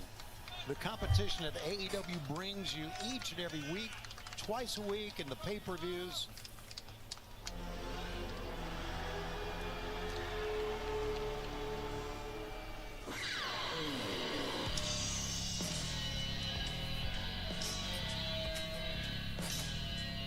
Where are you, Mox?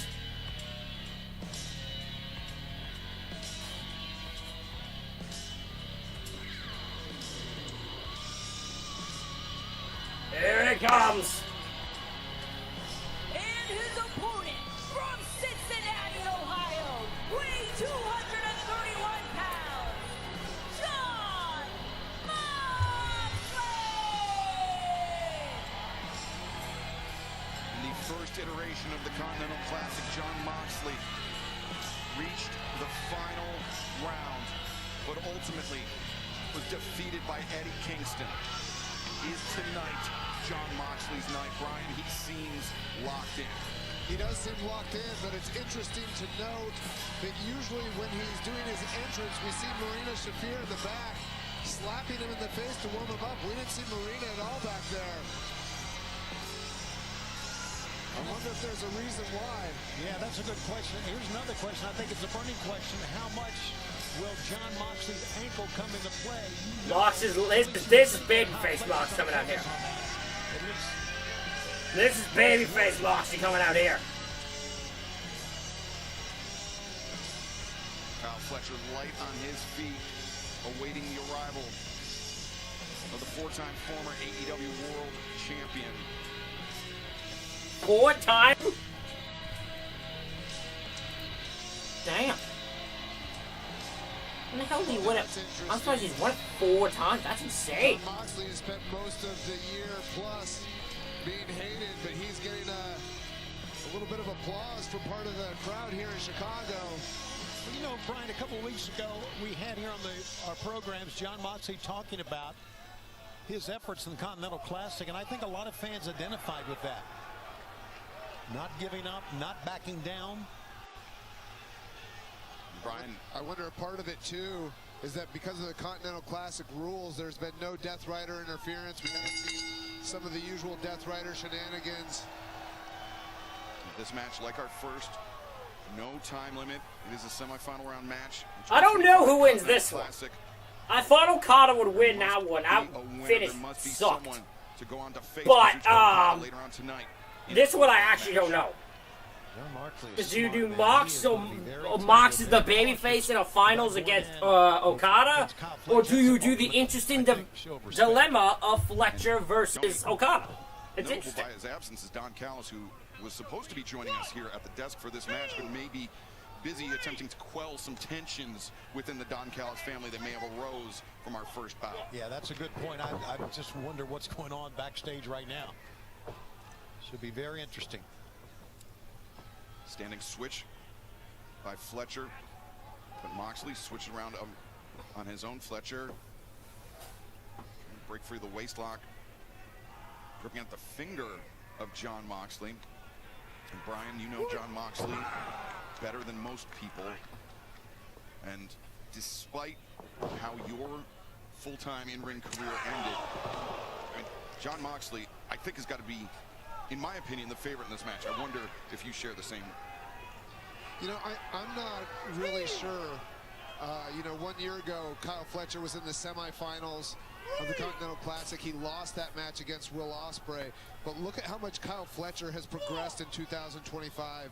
And also you look at how much Moxley has fallen from the top of the mountain, from being AEW World Champion to now look at the number of times he's not only lost but tapped out, given up in matches. You have two men here on opposite paths. And I honestly don't see how Jon Moxley pulls this one off. Yep. Kyle Fletcher has been so incredible in 2025. Sports Illustrated named him the Breakout Wrestler of the Year among the 10 awards AEW garnered in the Sports Illustrated Wrestling Awards of 2025, including... I'm kind of a bit shocked by that, but I shouldn't be. Fletcher slowing this pace down, trying to frustrate Jon Moxley, and by my estimation, doing a good job of it. There we see Kyle Fletcher's victories in the tournament underneath the bottom rope. It's a Mox! In pursuit. You know what? Fletcher should have known. I mean, we all knew that this wasn't going to last. That Moxley would give chase. Yeah, you should never turn your back on Jon Moxley, even if you're his friend. He found out the hard way. In this very arena, as a matter of fact. Moxley with the Jonas line. Just drove Fletcher's face into our announce desk. I'm not sure if that was by intention. Did so right in front of Bryan Danielson, but the powers of Fletcher delivered the scoop and the slam on Moxley. That scoop slam, Excalibur, was with ease. We've talked about it numerous times. Kyle Fletcher has one of the best body slams in all of professional wrestling, the impact. And now he's really taken it to Jon Moxley. Oh my God, is he? Fletcher turned his glance for a moment. The AEW Continental Championship belt positioned here in front of our desk. Oh! Punishing chop delivered. Brian, you talked about the losses, the tap-outs that Jon Moxley suffered. I think throughout this tournament, though, maybe we've seen Moxley get his confidence back. And I think that's in large part to succeeding on his own merits, not relying on the Death Riders. I would agree with that statement. I think he's gotten back to the Jon Moxley of old. I mean, look at this. Taking punishment, not afraid to take the punishment and dishing it right back out. Oh! Hammer thrown to the corner, followed up. On the clothesline, Fletcher Sent to the floor by Moxley. Moxley's going to go out.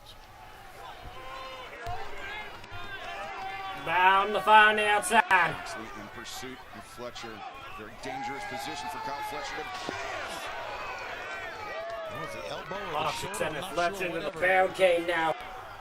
And the hip of Fletcher most certainly. Moxley striking the barricade as Moxley.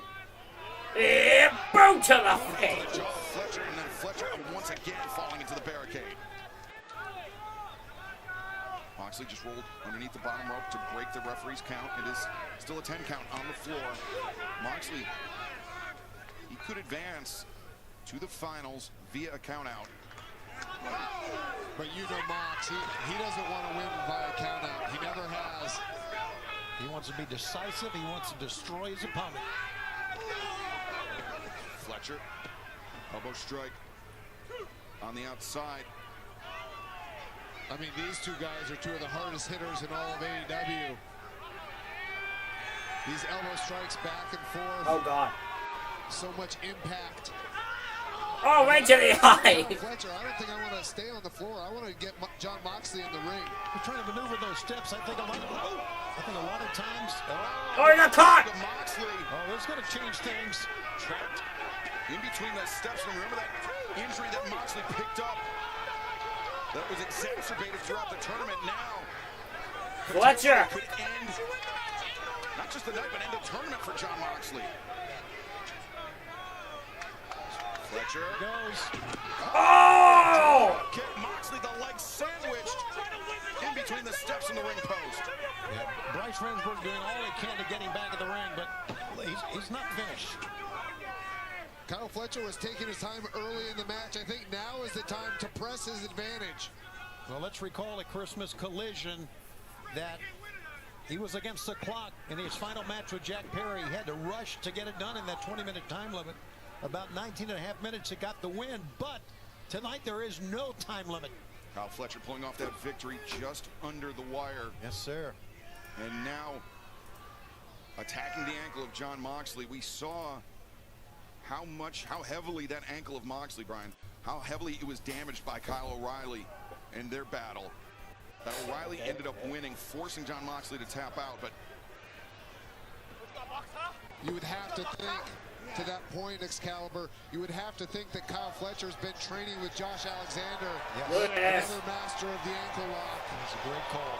And a fellow member Kyle Fletcher flexing and then going back at Mox's ankle. On the leg as Moxley, see a little trickle of blood coming from the mouth of John Moxley. That was more on the knee than the ankle, I would think. I guess it hurt every part of the leg. Well, that reverse Indian deathlock attacks both the knee and the ankle. Okay. Fletcher swiping at the back of Moxley's leg. Fletcher going straight for the leg. Fletcher on the attack of the leg of Mox. On the ankle as Moxley in trouble here.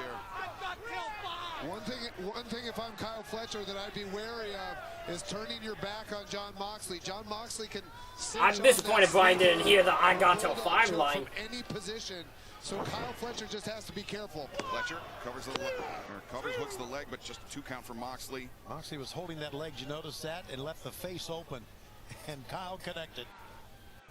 Fletcher perhaps thinking single leg crab. Indeed he does. As Moxley flattened out, and Fletcher a bit surprised how well Fletcher has been able to dictate. Okay, this one didn't have the same. This hasn't had the same effect. Because apparently it used to be that if you blocked in a submission against Moxley, the crowd like erupts, right? Because they think he's gonna tap. That one didn't have the effect. That's where that blood is coming from. I'm not sure. Probably because I don't think people think he's gonna tap this early into a match. He was able to power his way out with those. Cutter!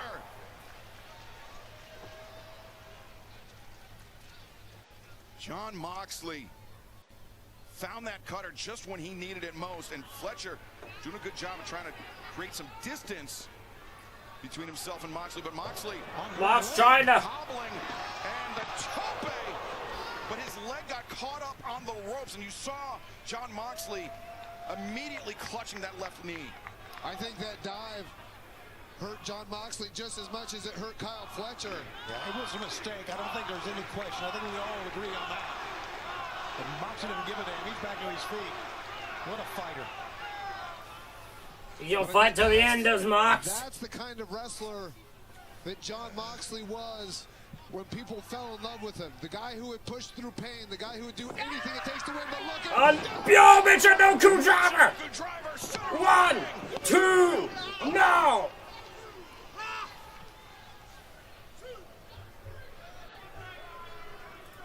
And if Moxley is somehow able to defeat Kyle Fletcher in this match, Tony, that means John Moxley will be going into a final round match with Kazuchika Okada on one leg, essentially. With a bad wheel, absolutely. I talked about this when we saw the first match. He's got to come back and wrestle again. For John Moxley, if he can get through this, it's going to be tough. Even for Kyle Fletcher, he's got to... Listen, I think there's plenty of this match to go. Fletcher. Not able to get the power that he usually gets with that clothesline. I think because of the damage to the ankle. Oh, look at this, Moxley. Brian, I think you've got the right of it. Moxley is not able to generate enough power with the damage to the leg, and instead, ducks underneath Fletcher and... Oh no! I thought it was gonna be a double down. No, Mox gets the clothesline on Fletcher. I mean, the angle of John Moxley's ankle. Look at, if we can see it there. Oh, we can't see it in that replay. But the torque on John Moxley's ankle, even just delivering that close. Yeah, because I think Brian at first just said the ankle of John Moxley's ankle. So John Moxley's ankle has its own ankle. That's how impressive of an ankle it is. A smattering of fans. Look at this. Cheer for John Moxley. Look at his ankle. Just amazing. Moxley trying to will himself on. The fans behind it. The fans appreciate effort, regardless. And you get it from Moxley each and every time. Oh, good God. Oh.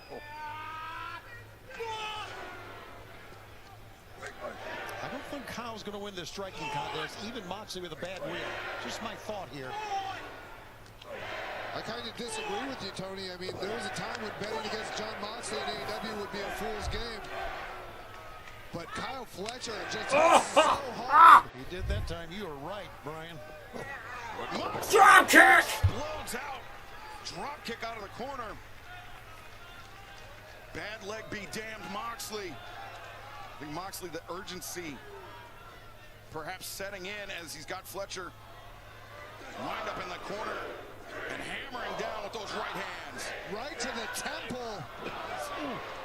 Oh, Moxley hit hard on the apron. Look at this. Awkward landing for Moxley as Fletcher shucked him off outside of the ring. And now Fletcher running a kick, caught, and now Moxley able to turn the momentum against Kyle Fletcher. The desperation move that it worked. What is Moxley going to do here? Moxley went for the stomp, but Fletcher able to avoid it. Oh no! Oh no, Mox! Kyle Fletcher so dangerous on the apron. Brain buster on the apron! It's got to be done. Just rolling in the ring. I can't Bastille meal! The lights are on, but nobody is home for John Moxley. Now Fletcher could just roll in the ring, I think, and win on the countout. Fletcher, who's beaten numerous people with his brainbuster, just gave John Moxley the brainbuster on the hardest part of the ring. And Fletcher, look at that! Fletcher just demanded that referee Bryce Remsburg get back in the ring and begin the 10 count. Smart move, get it over with. A count out is just as good as a pinfall or submission for Kyle Fletcher. And I would have to think Kyle Fletcher feels really good if he can win this match, because he beat Okada in the group stage of the Continental Classic this year. Moxley's not moving. He is completely stunned. Got 3. Now finally rolls to his stomach. Up to 8. And he's got a bad wheel. Can he get in? And Moxley beats Gets in. Mox. Oh, Fletcher immediately. with the powerbomb. 1, 2, no! Left arm was not covered up by Fletcher in that leg. But Fletcher sits back. Single F boss grab Will Mox. Tap out here. Can Kyle Fletcher get John Moxley to tap out? We've seen it more time in the last few months than we have in John Moxley's entire AEW career. Will he give up here tonight? If I'm Kyle Fletcher, I switch to the ankle lock. Oh, now Fletcher wrenching. Oh my God. Oh, mistake was made. Mistake was made. Mistake was made. Fletcher, you made a mistake, kid. You made a mistake, kid. You made a mistake, kid. You gave him an opening. You gave Mox an opening. I knew immediately. You made one mistake. You made one mistake, kid. You made one mistake. He may be able to get to that rope with that back leg. Oh, you see Kyle Fletcher's trying to grab Mox's ankle.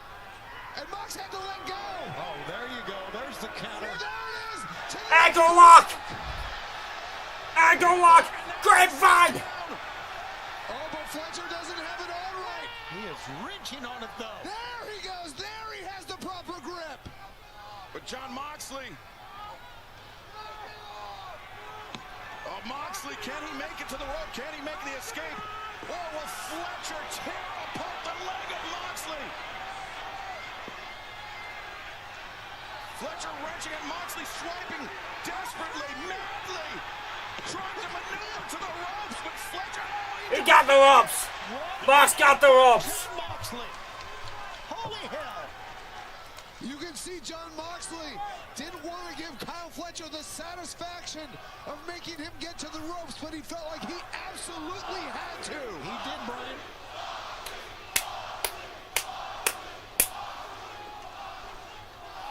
That is something I never... No. Something I thought I might never, ever hear again is a crowd chanting in unison for John Moxley. Especially after you think about the beginning of this year. Boy, things kind of change in one match. Fletcher, perhaps some frustration spilling out of Kyle Fletcher, the repeated stops to the face.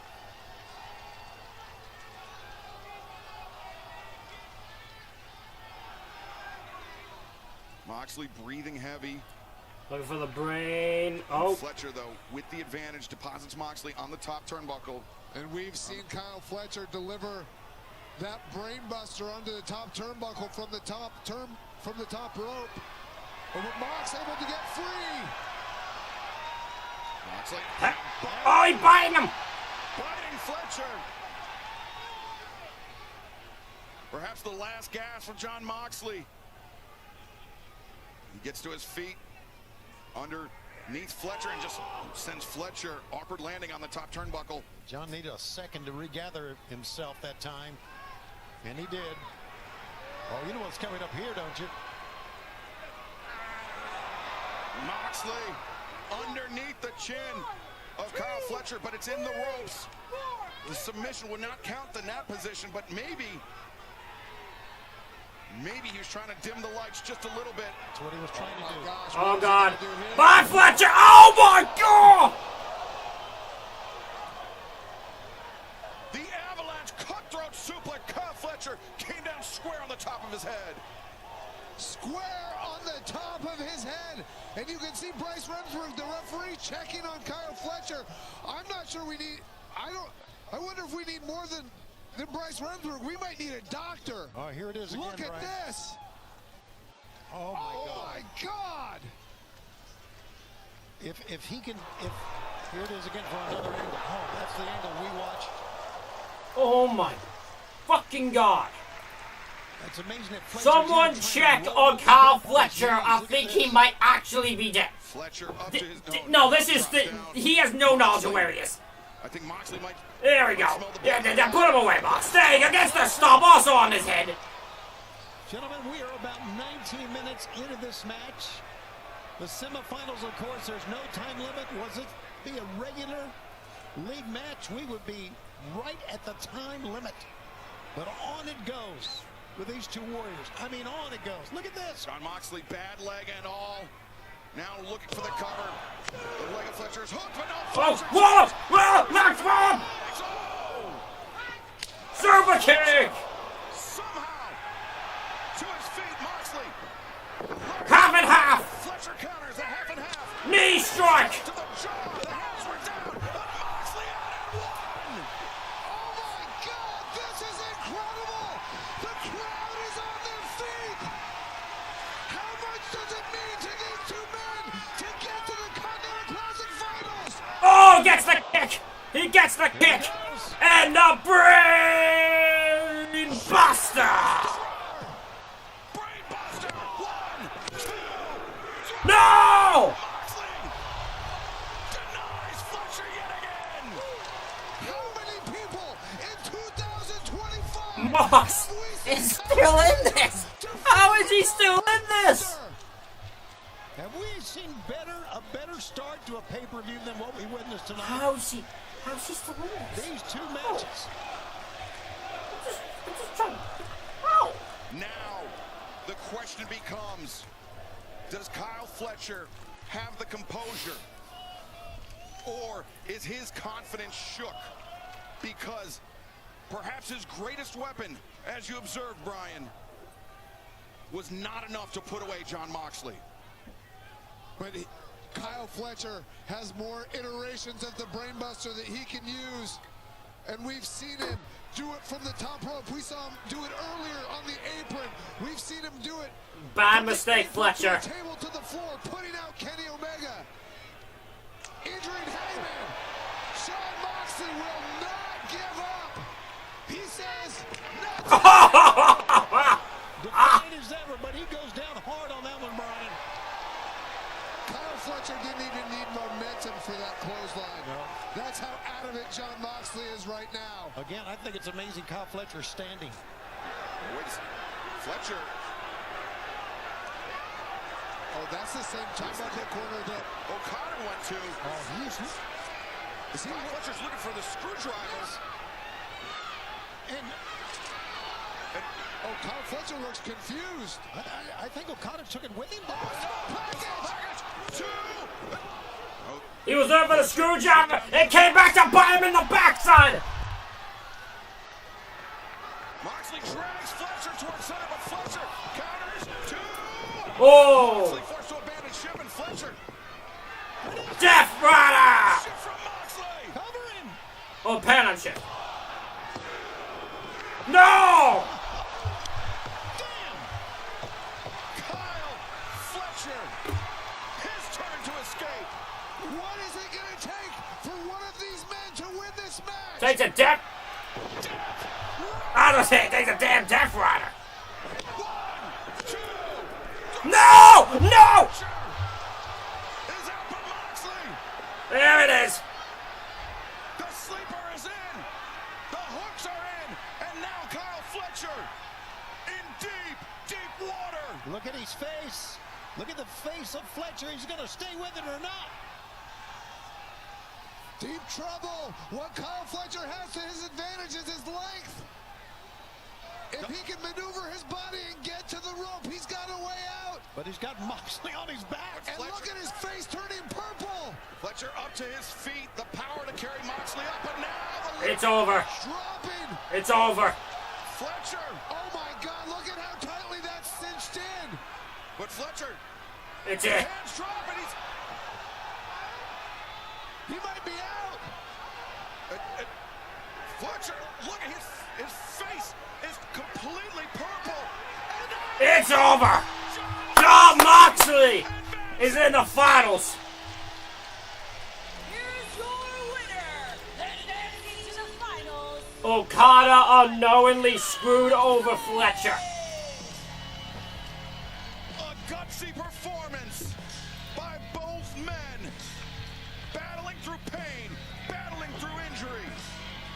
But it will be Jon Moxley, Kazuchika Okada, the finals of the 2025 Continental Classic later on tonight. Gentlemen, in my career, I've never seen better back-to-back matches than we have witnessed here tonight in the semis to begin this telecast. And Fletcher protesting the decision, but he went out. Bryce Remsburg, he had the right of it. And remember, we saw Kazuchika Okada use that screwdriver, but then after, he threw it underneath the ring. Kyle Fletcher clearly had planted it earlier in the day. Somehow, Okada caught wind of it and used it before Fletcher could. Oh, no! No! Fletcher! Fletcher, the chop block. Fletcher attacking Mox! Two of the greatest matches we've ever seen. And now, after all that, the cheap shot, and Moxley still has to come back and face the greatest tournament record. Damn! In Kazuchika Okada. That was one for the Don Callis family, is what that was. As much as I dislike Jon Moxley, I find what Kyle Fletcher just did reprehensible. Fletcher, for the second consecutive year, ends his Continental Classic in the semifinals.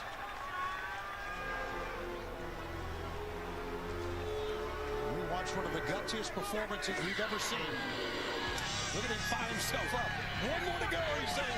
Moxley, one more to go. But the bad leg of Moxley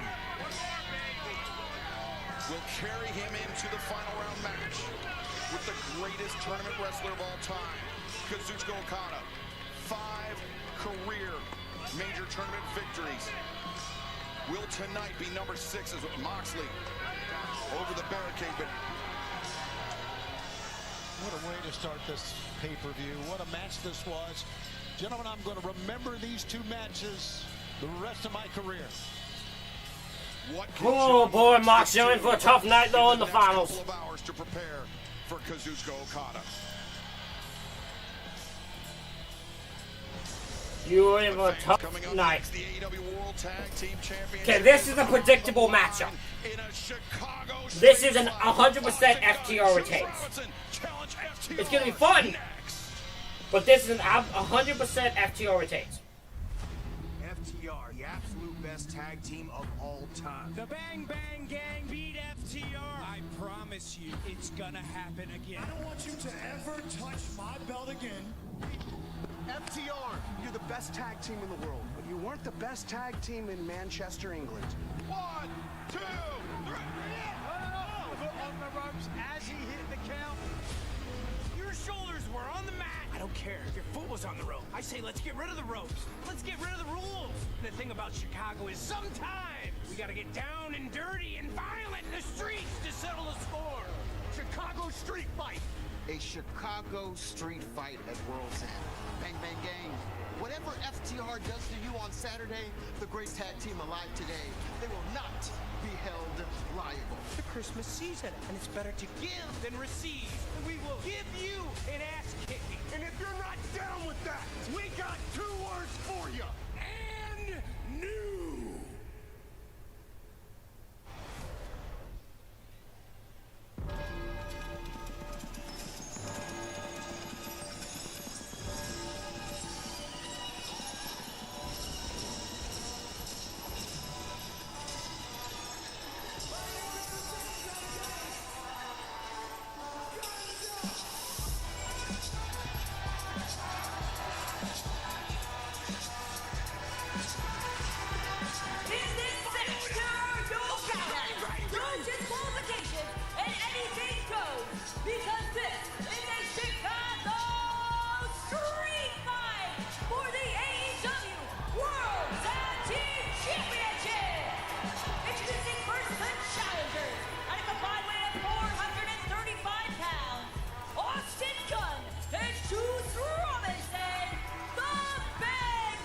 This match is gonna be fun. I just don't have the. I'm on the edge of my seat like the other two. We're now joined at the announce desk by Nigel McGuinness. Nigel, you and Tony on Collision. I'm gonna go to Washington. I've spent a lot of time analyzing, calling the action as far as the Bang Bang Gang is concerned. And you've got a personal connection, unfortunately, with FTR as well. you are very well equipped to break down this matchup. Yeah, very much so. I've got a lot of vested, and certainly I faced off against FTR early this year with Daniel Garcia's career's got a very different direction, but Tony, you were there as well to see the Bang Bang Gang pick up a victory against this tag team before they became World Tag Team Champions. Absolutely. I love the Bang Bang Gang. I think that Austin Gunn is one of the great second-generation wrestlers. The sky's the limit for him. And their opponents, accompanied by Stokely from Asheville, North Carolina, at a combined weight of 443 pounds. They are the AEW World Tag Team Champions, Jack Bias and Cash Wheeler, FTR. I always had an admiration for FTR ever since I first saw them. It was only when I stepped in the ring with them, how I felt that smash mouth style, how they smother you, they don't give you a second to breathe, and I really got an appreciation for the world-class tag team that they are. Watch yourself, kid! This is only the third time that the AEW World Tag Team Championship has been up for grabs in a street fight. FTR, have been involved in some of the greatest tag team matches we have ever witnessed, but also some of the most violent and brutal tag team matches, Tony. But this is not uncharted territory for Dax and Cash. No, and you know what? They have become the two of the most violent men that we've ever seen in tag team wars, doing anything, egos, wearing them on their sleeve. And here's the thing about it. They are still the great tag team that they were when they first arrived. Tag Team of the Year. We mentioned the Sports Illustrated Awards earlier. Of the 10 that we have won, FTR named Tag Team of the Year, regardless of the way they've been acting. No count out, no disqualification. Anything goes. Chicago street fight is underway. Immediately Dax and Juice to the outside, as are Austin Gunn and Cash Wheeler. Juice not too far from his hometown of Joliet, Illinois. Certainly a bit of a hometown feel. Oh! Good God, he was going to crush his head with that. Certainly was, but it's all legal. As Dax now sent it over the barricade, courtesy of Juice Robinson, and a table has appeared, propped up against the barricade, and Austin Gunn over the barricade, other side of the ramp. Action going up the steps. Cash Wheeler suplexing Austin on the ramp, and now Dax ripping at the face of Juice Robinson. You're going to see a lot of technical wrestling, a lot of holds. Just kicks, punches. This is really going to be a fight, no question about it. You heard Paul Turner admonishing Cash Wheeler, you have to win this match into the ring, but there's nothing stopping him from doling out punishment on the floor. Well, one factor that may come into play. Juice Robinson was out for a considerable time with a leg injury, and FTR targeted that in the last match between these two. It was right up the edge that time for Cash. He better get away from there. The kick, I'm not sure if that caught Austin low, but it was enough to interrupt his progress. Cash going face first in that big LED screen. And Nigel, it was full gear where FTR became three-time AEW World Tag Team Champions, but as you observed, just 2 weeks prior to that, Bang Bang Gang picked up a tag team victory over Dax and Cash. Reaching the Bang Bang Gang's mind, felt entitled them to World Tag Team title opportunity. They got that opportunity. They did come within a split second of winning the title. They thought they had a 3 count. It was Dax's leg on the bottom rope that prevented the decision. But now all bets are off. Oh no, the garbage get in the skull! And the head of Austin Gunn very nearly came off as Cash Wheeler rocketing that trash can into his face. Now Dax going into the steps. And oh my God, he's rolling down the ramp. Surprised the head looked lacerated from the edge of that trash can. Dax Harwood, Juice Robinson still battling. Near the, That's the act chopping at the throat. Juice Robinson. Oh, what is that? Was that? Not sure what it was. Some liquid, beer, soda, something. Off the gun, throwing the barricade again. A chaotic tag team. Feels like everyone's just trying to throw the people into the fucking crowd. I don't know why we're trying to throw the wrestlers at the crowd, but like it's been happening all night. Stokely does not know how to set up a table. Stokely has no idea how to set up a table.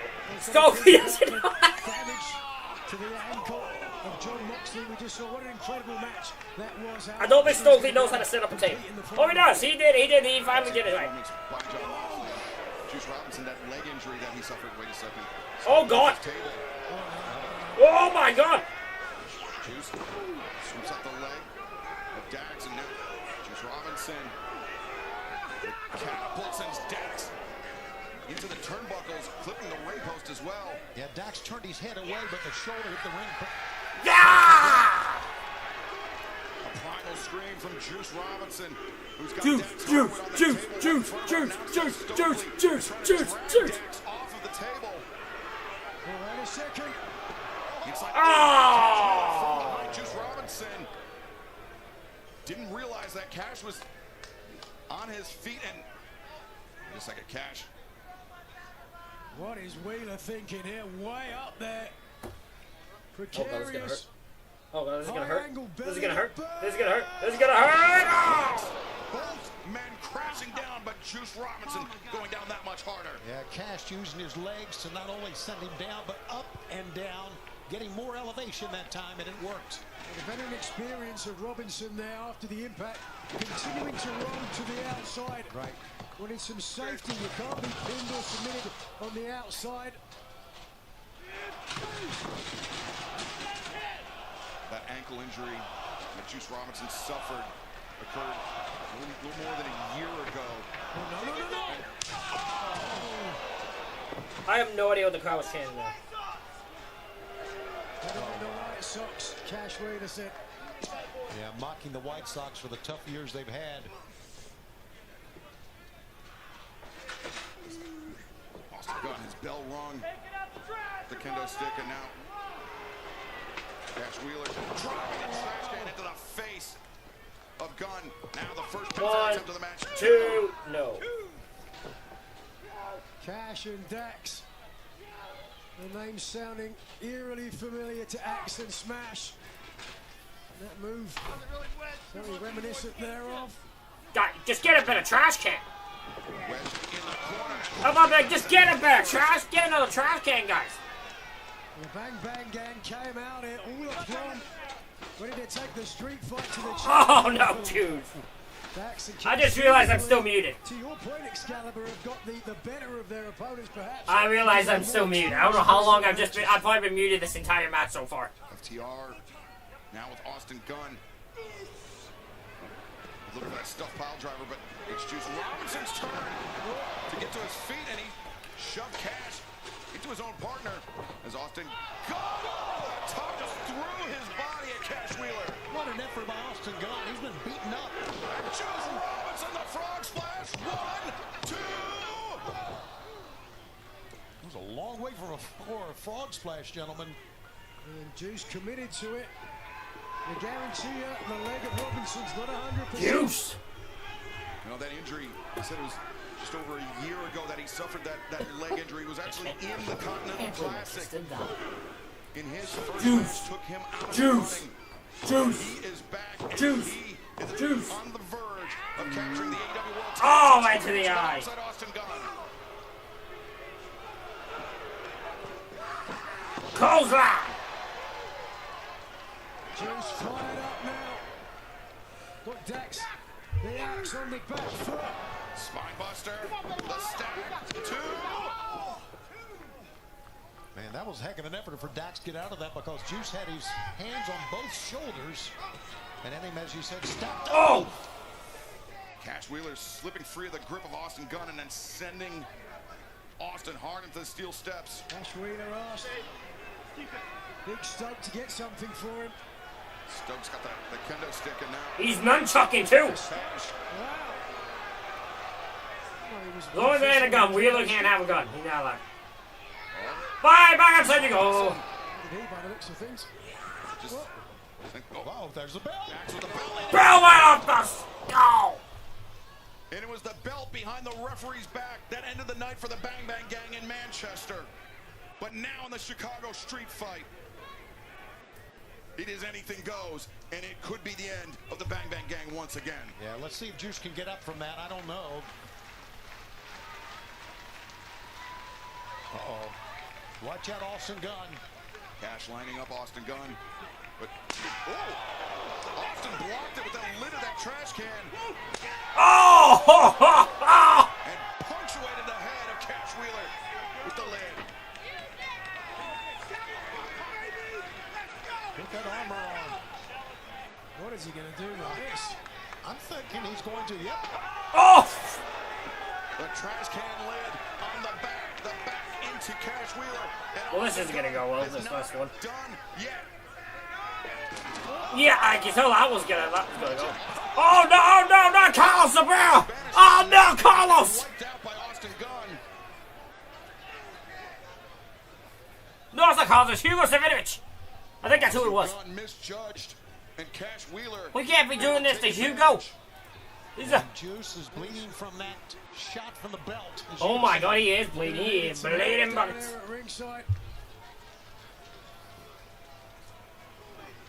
Juice Robinson, bloody, but now, and there's the low shot, the clip of the back of the knee. I'm surprised it took this long. And Stokely holding the boot of Juice Robinson in place as Cash Wheeler continues to punish the leg. Oh yeah, there we go. After the match was restarted, if you'll recall that, retained the title for FTR. And the leg of Robinson isolated, and he tries to wipe the blood from his eyes. And is that the chair that Stokely no hose? I'm not sure how Juice Robinson can stand much more of this. Me neither, because I don't know how I don't think Juice will be able to stand at all. Full leg lock that enabled FTR to retain the tag titles in the first tag team title match between these two, and it may look like history will repeat itself now. Surely it's only a matter of time. They just got to slap a submission on the left knee. Figure four leg lock, which they used the first time. Certainly do the job. I don't know what they got planned here, but maybe Cash just taking a rest. Oh! Juice. Well timed, and now the roll up. Roll up. Juice Robinson has got 1, 2. Oh! Juice almost pulled a victory out of all of that. One of the great punchers. Oh! That is it. Behind with the chair. That's it.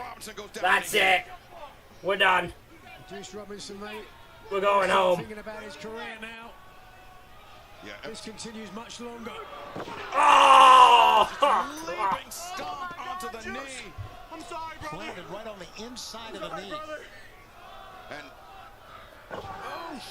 the inverted figure four is locked in. Juice Robinson in serious trouble as the blood. You gotta give up, Juice. Juice, you gotta give up. They're screaming for Juice Robinson to tap out, to quit, to give up. But with the AEW World Tag Team titles on the line, I don't see it happening. I don't know. Juice raised the hand. Thought about tapping for a moment, but he's trying to drag himself to the ropes. They are willing Robinson on to get to that bottom rope.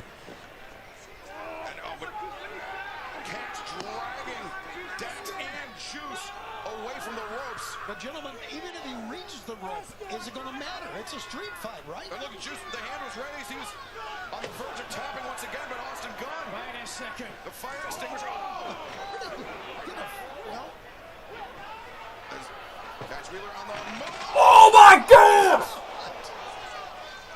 Well, Cash is dead. Into the crowd in Cash. Juice Robinson still in the reverse figure four. Version of the knee bar, the left knee being driven straight But yes, it doesn't matter. Doesn't matter. You are right, Tony. Once in a lifetime, it does happen. Even a blind squirrel gets a nut from time to time, but this is not going to help. Just look again. At all. Again, the hand was on the verge of tapping, but Juice with the fire extinguisher. Oh my God.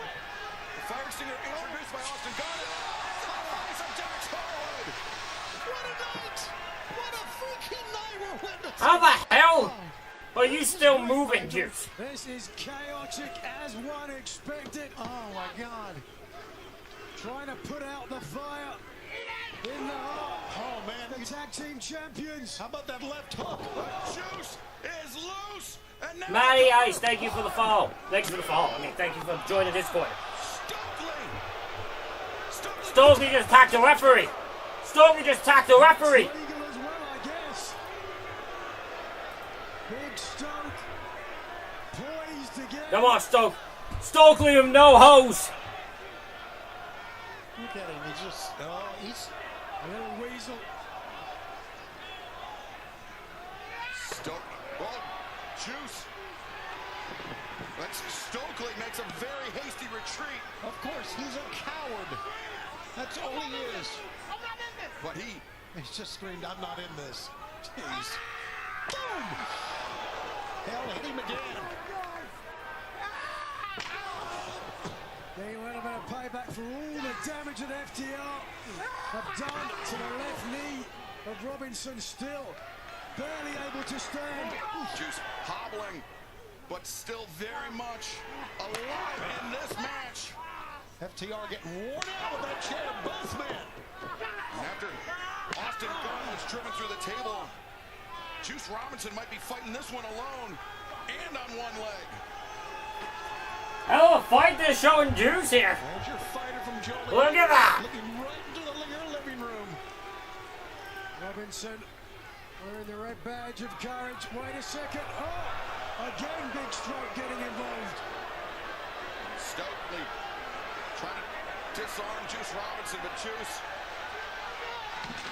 Oh no! Stokely. He's gone.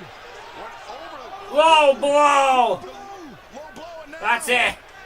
They were going for the shatter machine. They were going for it. Shatter machine. After the low blow, and now the cover. 1, 2. No! Where did he come from? What an effort. Brink of death. Oh, what an effort by Austin Gunn to even get into this thing. Well, Stokely's dead. Stokely has to get out.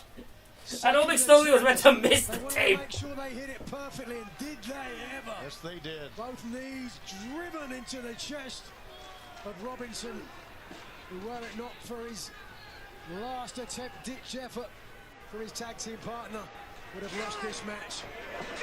Low blow! Turn to Cash Wheeler. Now Austin Gunn springs up to his feet. And Famous, no! avoided. Watch out. Watch out. Pile driver! On the trash can. The cover made. 2. No! Kick out! Kick out! Gunn drawing on his reserves. Kicking out. Well, with the added impact. Stop. That's it. That's got to be it. And they're not done yet. No, they're not done. Look at the belt. They're going to do it on the belt. The stuff pile driver. Oh, it's over.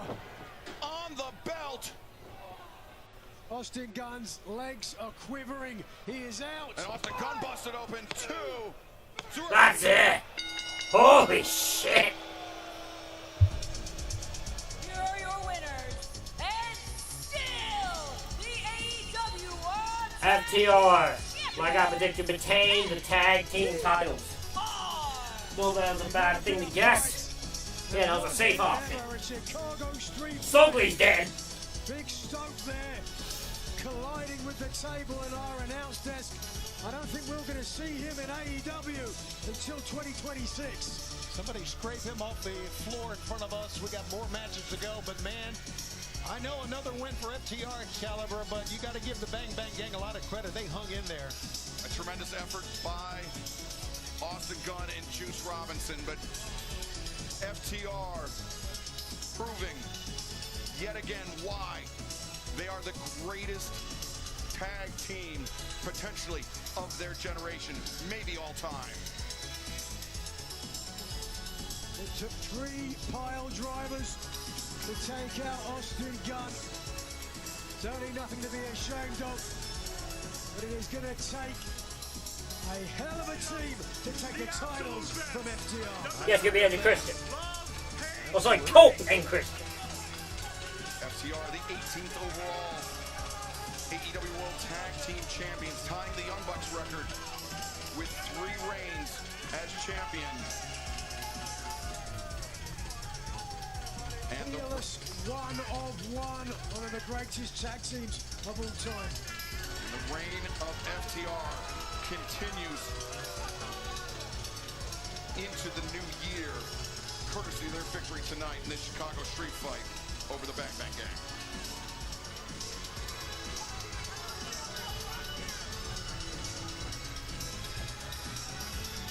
Dax and Cash, I'm sure going to celebrate later on tonight this hard-earned victory, but fans, it's time for celebration here in all. Hey, it's Brock Lesnar guy. I mentioned it a couple times.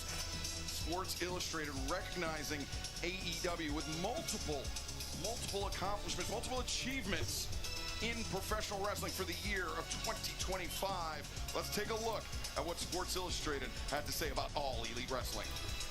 Oh, I mean, I don't care, but okay. As 2025, I'm just gonna let this one go.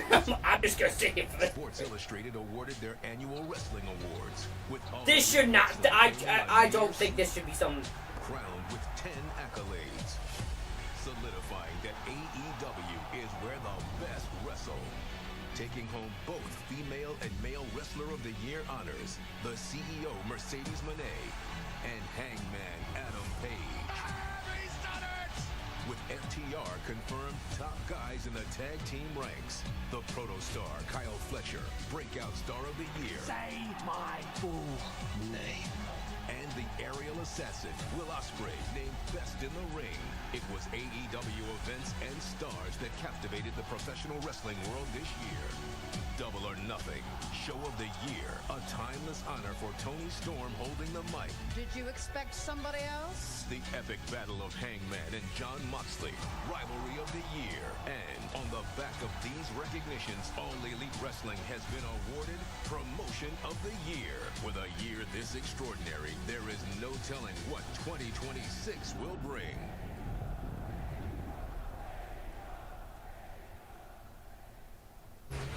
We thank Sports Illustrated for the recognition. It is truly a team effort from the athletes of All Elite Wrestling, as well as the hard-working team behind the scenes. We cannot wait to see what 2026 will bring for AEW.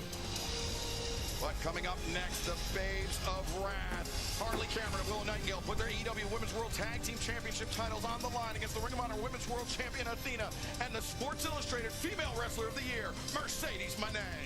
I really hope Mercedes does not win this. I love Athena, but the point of this part should be Mercedes' fall, not title, freaking another title winning it. Underdogs no more. They are the first ever AEW Women's World Tag Team Champions, the Babes of Wrath. You can take the win. The way I'm seeing it is Mercedes Moné and the forever ROH champion Athena versus those hussies of wrath for the AEW Women's World Tag Team Championship. I love the sound of that. Don't forget who you're messing with. We will gladly take you on in Chicago. Yes. Can you imagine Athena and Mercedes Moné as the AEW Women's Tag Team Champions? Yes, I can. Are you thinking what I'm thinking, Willow? Oh, I think I am. Mercedes and Athena, what's coming for you?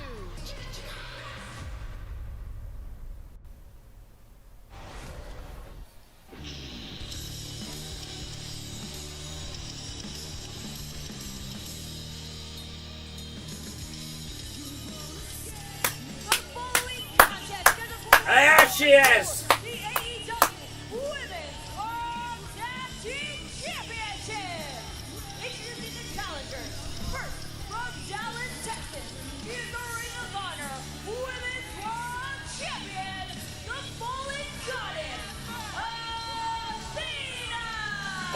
actually believe you that's gonna be forever at this fucking point. Ring of Honor will retire. Tony will no longer do Ring of Honor. You'll somehow still be champion in about 10 years. And potentially one half of the second ever AEW Women's World Tag Team Champions.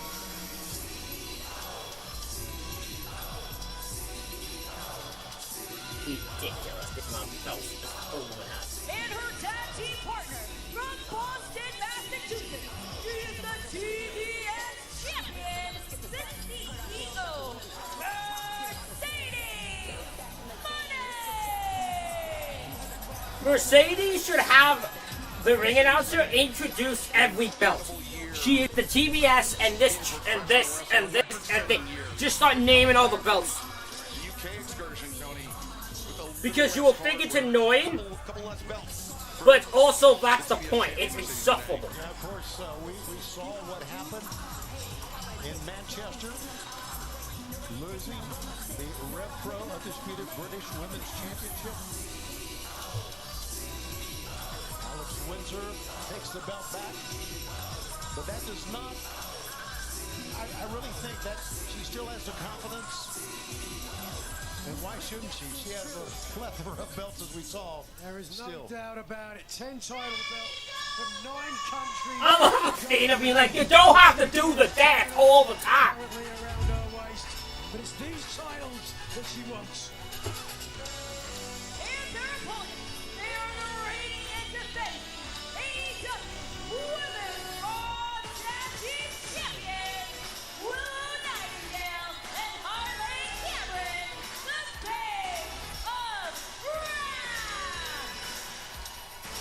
Harley and Willow defeating the Timeless Love Bomb, Timeless Tony Storm and Mina Shirakawa in the tournament finals to win the AEW Women's World Tag Team Championship. But their reign could be over before it even begins with the stiff competition facing them across the ring. They are facing off against 2 of the best champions in women's professional wrestling today. That's singles champions. Tag team wrestling, as we've seen on a number of occasions, a very different thing. Well, it was Athena and Mercedes Moné, a tag team entering that first round of the AEW Women's. Oh!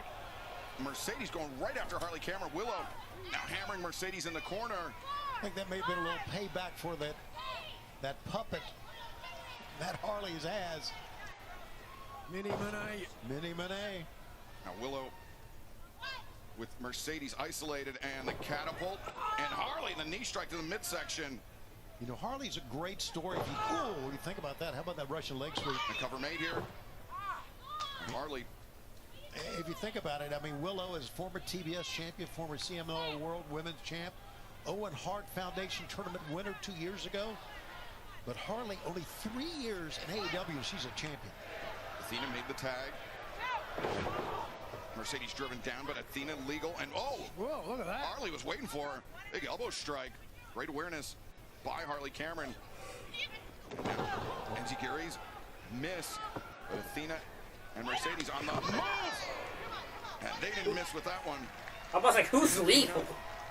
And Mercedes Moné entering that AEW Women's World Tag Team Championship tournament. They, I think in many people's estimation, Nigel, were the favorites.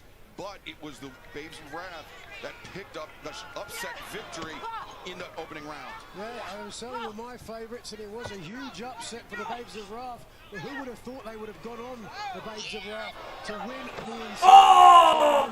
Powerbomb on the apron! Oh, Jesus, Athena dodge! Like she was shot out of a cannon. Torpedo. Hey, wait a second. Crossbody! But Athena says I'm gonna roll through like I'm John Cena. Oh, spear! Willow coming in with the spear. That is teamwork.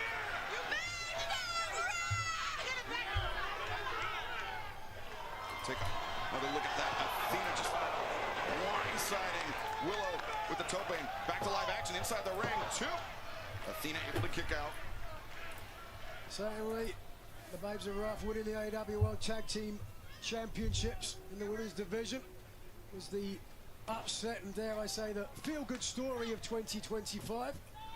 But not a good precedent, the fact that their challengers here tonight got a pinfall victory over them just a couple of weeks ago.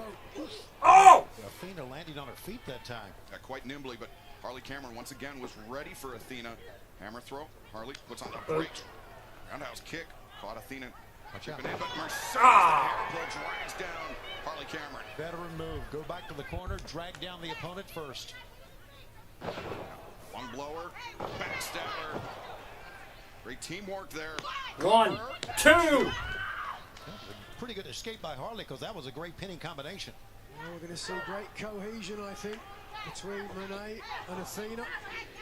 Athena, we talked about it, you said it already, regularly cited as the most dominating women's champion of the modern era, the forever Women's Ring of Honor World Champion. Her reign has far surpassed, any Ring of Honor World Champions of the past. Here's a cover. 1, 2. Mercedes, the hook was in deep, but Harley able to kick out. And Nigel, to that point, Athena's record eclipsing any champion in the history of Ring of Honor, of any configuration, tag teams, pure champion, television champion, men or women. She has changed the game, undoubtedly. The only few blemishes on her record as champion, not for the title. We'll see if she gets a cover here. The only record blemishes, here's a cover. 1, 2. Her tag team partner, Mercedes Moné, and the person she just pinned, Harley Cameron. So some intriguing conflicts, if you will. I think Mercedes Moné can be considered, if you think about when she first came into pro wrestling and started a run, she changed the landscape in women's wrestling. I think a lot can be said for that. A lot of people have cited Moné as a huge inspiration. Cover. Mercedes 1, now after that 2. Cover and the kick out. Once again, Harley Cameron. Those kickouts are coming later and later, though. I think what we're saying is we're taking a look at two of the finest women ever to wrestle, and let's see if they become World Tag Team Champions here. It's not taking anything away from the champs, but, man, Mercedes and Athena together, wow. But, Nigel, you and I both know it from firsthand experience. Great individual wrestlers do not always make a powerful tag team.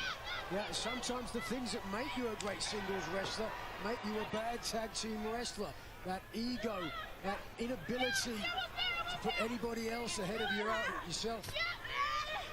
Harley reaching for the tag, but Athena... DDT! What was that? Athena just was dropped on the top of her head. A DDT from Harley Cameron. And Harley... Gotta get there. Makes the draw. Inches away, there it is.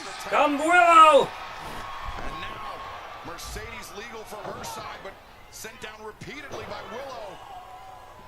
The woman that Mercedes defeated to win the TBS Championship. Whoa, that caught Mercedes. Willow, the boot. Mercedes, though, intercepts. Knee strike. I think Willow tried to block it, but... It's a blind tag match. The spine buster, but Willow didn't realize the tag had been made. Breaks free of the grip of Athena. And now Team Harris, but Athena cartwheels out of it. But Willow scoops up Athena. Athena to her feet. Athena is so athletic. My God. German suplex. Using the added momentum of the ropes. And now Athena. Look at this. Oh my God. Athena just crushed Willow Nightingale. And now 1, 2. No, Willow able to kick out. Wow, Willow Nightingale is no slight competitor. Very rare you see someone with the power to throw her like that. But Athena dug down deep. Whoa. Chicago native, the Texas native, Athena, who's inspired just as many people as her tag team partner. She cares little about it. 1,100 days as Ring of Honor Women's World Champion, but pounced! A little bit too much celebrating for Willow, and here comes Harley. Tag made on both sides. Harley Cameron comes in a neck breaker. Swing and a miss by Athena. Harley, sling blade. I'm sure she got all of it, but got enough, and now battering Athena with those right hands. Yeah, Athena was covering up quite well, but Harley still got the blows in. Boxer, thank you for joining the Discord. Feel the wrath. Yeah, Harley's got a long way to go, though. Harley making a tag. Here's Mercedes. Oh! Mercedes anchoring on. I misspoke. It's Athena. Oh my God! For the challengers, Harley, though, is legal for the champions. And in serious trouble here, caught up in the ropes. Oh, no. Oh, but here's Nightingale. A Nightingale in shining armor. What are we, what? Powerbombing both Mercedes and Athena. Feel the wrath! Diving crossbody. As Harley on the move here into the ropes, and Harley crucifix. 1, 2, no. Did not expect Cameron to have the momentum to take down both of her opponents, but just look at this. After the power of Willow Nightingale, it was the agility of a tag team partner, Harley Cameron, unable to get the pinfall there, but came back with some offense and now leaves her in the driver's seat. Harley sets her jaw. She does not want to have their reign, their inaugural reign as AEW Women's World Champions, end here tonight. Here it comes. The soul food into the backdrop, the cover man. 1, 2, no. Mercedes there in time to break it up. I think that could have won, and Mercedes was just right there on the spot. That was the combination that beat High and Maya World this past week on Collision, but Mercedes Moné had it scouted. Harley using her flexibility, pinpoint accuracy with that kick, sent Mercedes down to the floor. Oh! Comes out with a stunner.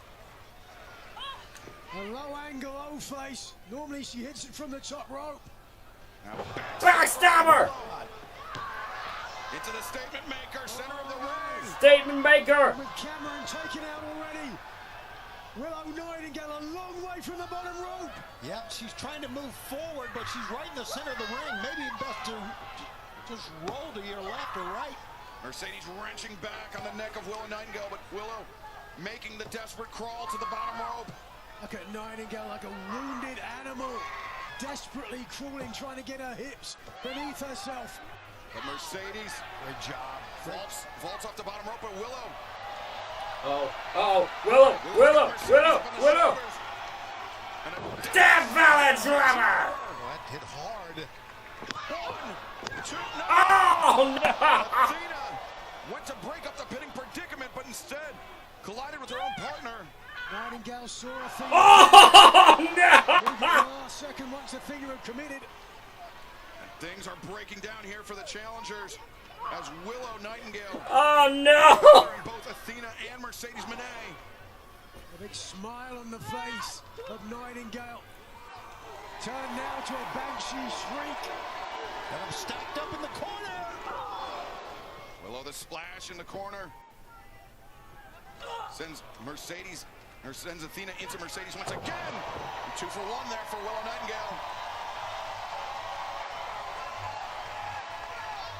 Off the Ring of Honor Women's and the TBS champion. Willow? Down and finally back to their feet. Oh, but I think you probably just saved. I don't know what Willow would have done off that. And wow, great teamwork. Great teamwork. They had to have workshopped it. Oh! Superplex, powerbomb combination, and now Mercedes driven down on top of Willow from 1, Athena. 2, no! Break it up.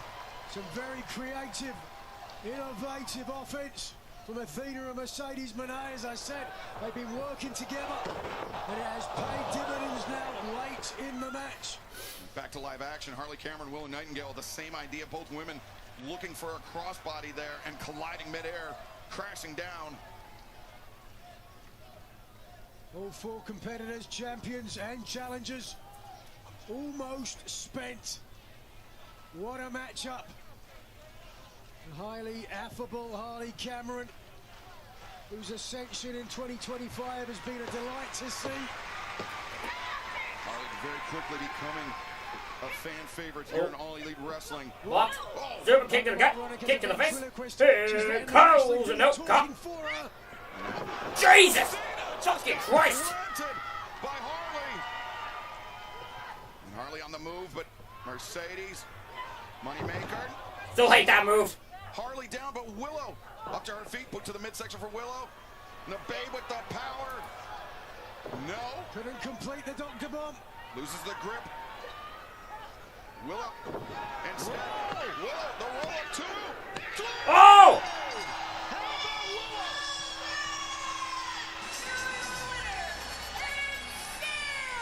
The AEW Women's World Tag Team Champions, the Bane of Wrath! Willow Nightingale has felt the sting of that Moneymaker before. This time, she was prepared. And the Babes of Wrath remain the AEW Women's World Tag Team Champions. Now you could say it was against a run of play, but ultimately it only takes 3 seconds. Nightingale claimed those seconds, and the AEW Women's Tag Team titles with her. First title defense after Mercedes not happy. That'll blow away some of the butterflies.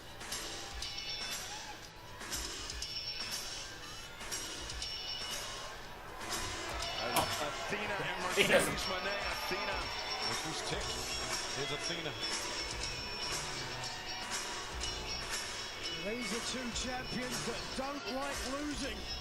They don't have much experience of it. It's going to be a long night for Athena and Mercedes Moné, but Harley Cameron, Willow Nightingale, I'm sure are going to paint the town red after this victory against tremendous competition. But coming up next, Gabe Kidd, the mercenary from New Japan Pro Wrestling of the Death Riders. The animosity between him and Darby Allin reaching a fever pitch. They will battle it out next here at World's End. Gabe Kidd. You started an obstacle, I'm gonna knock it down. World's End. I got bigger things to worry about than Gabe Kidd. You feeling nostalgic? World's End. I hear the zippers. I hear the body bag. You mistake my madness for stupidity. Bigger things to worry about. You're some kind of indestructible man. I can see the ice cracking from beneath him. Darby Allin isn't indestructible. He's laying up in the ICU, unable to move. I'm gonna be the one that shatters that ice and drags you down. That prompts the question. How is Darby Allin gonna answer my challenge if he's unable to move in a hospital bed?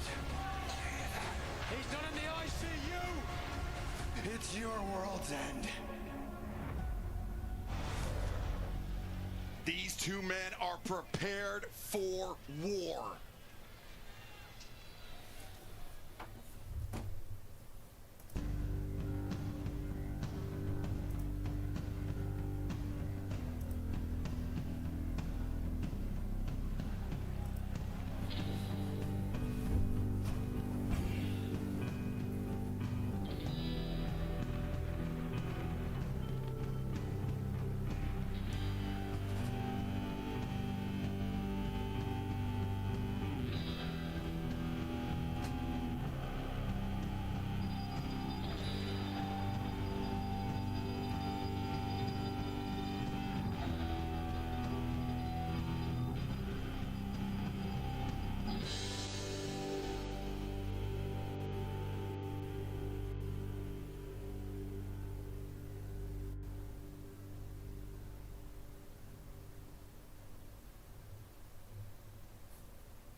This bout is set for one fall. Seating to the ring from Seattle, Washington, weighing 175 pounds.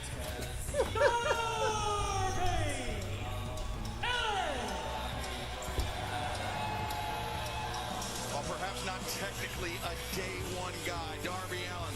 We'll say day 1.5, but somebody that is inextricably... I'd put Darby Allin as a day one guy. He pretty much was literally on like I think he was even on the first show.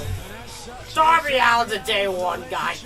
Against the Death Riders, coming into a bitter conflict with one of the other strongest willed personalities in pro wrestling today. We saw there, fellas, some of the evidence thereof. How Gabe Kidd had assisted the Death Riders. Allen had dragged Kidd across Philadelphia in a body bag.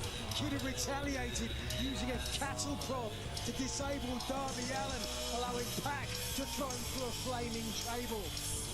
And then in New York City, we just saw Gabe Kidd throwing Allen down a flight of stairs. And you could certainly make an argument that the physical toll from that played into Darby Allin being unable to continue in the Continental Classic. And that was just, yeah, right after Darby was injured and made his way back, down the steps he goes. Good old Gabe Kidd. Not for the faint of heart, though, I can tell you that.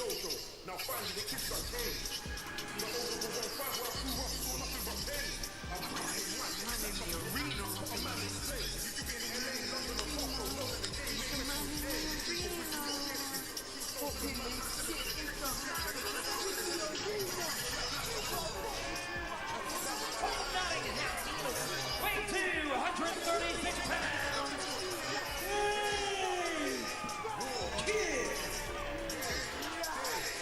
Gabe Kidd, the mercenary for John Moxley and the Death Riders. Man who has played a pivotal role in the outcomes of many matches for the Death Riders, but a man who seems to have an unhealthy obsession with Darby Allin. Unhealthy is right.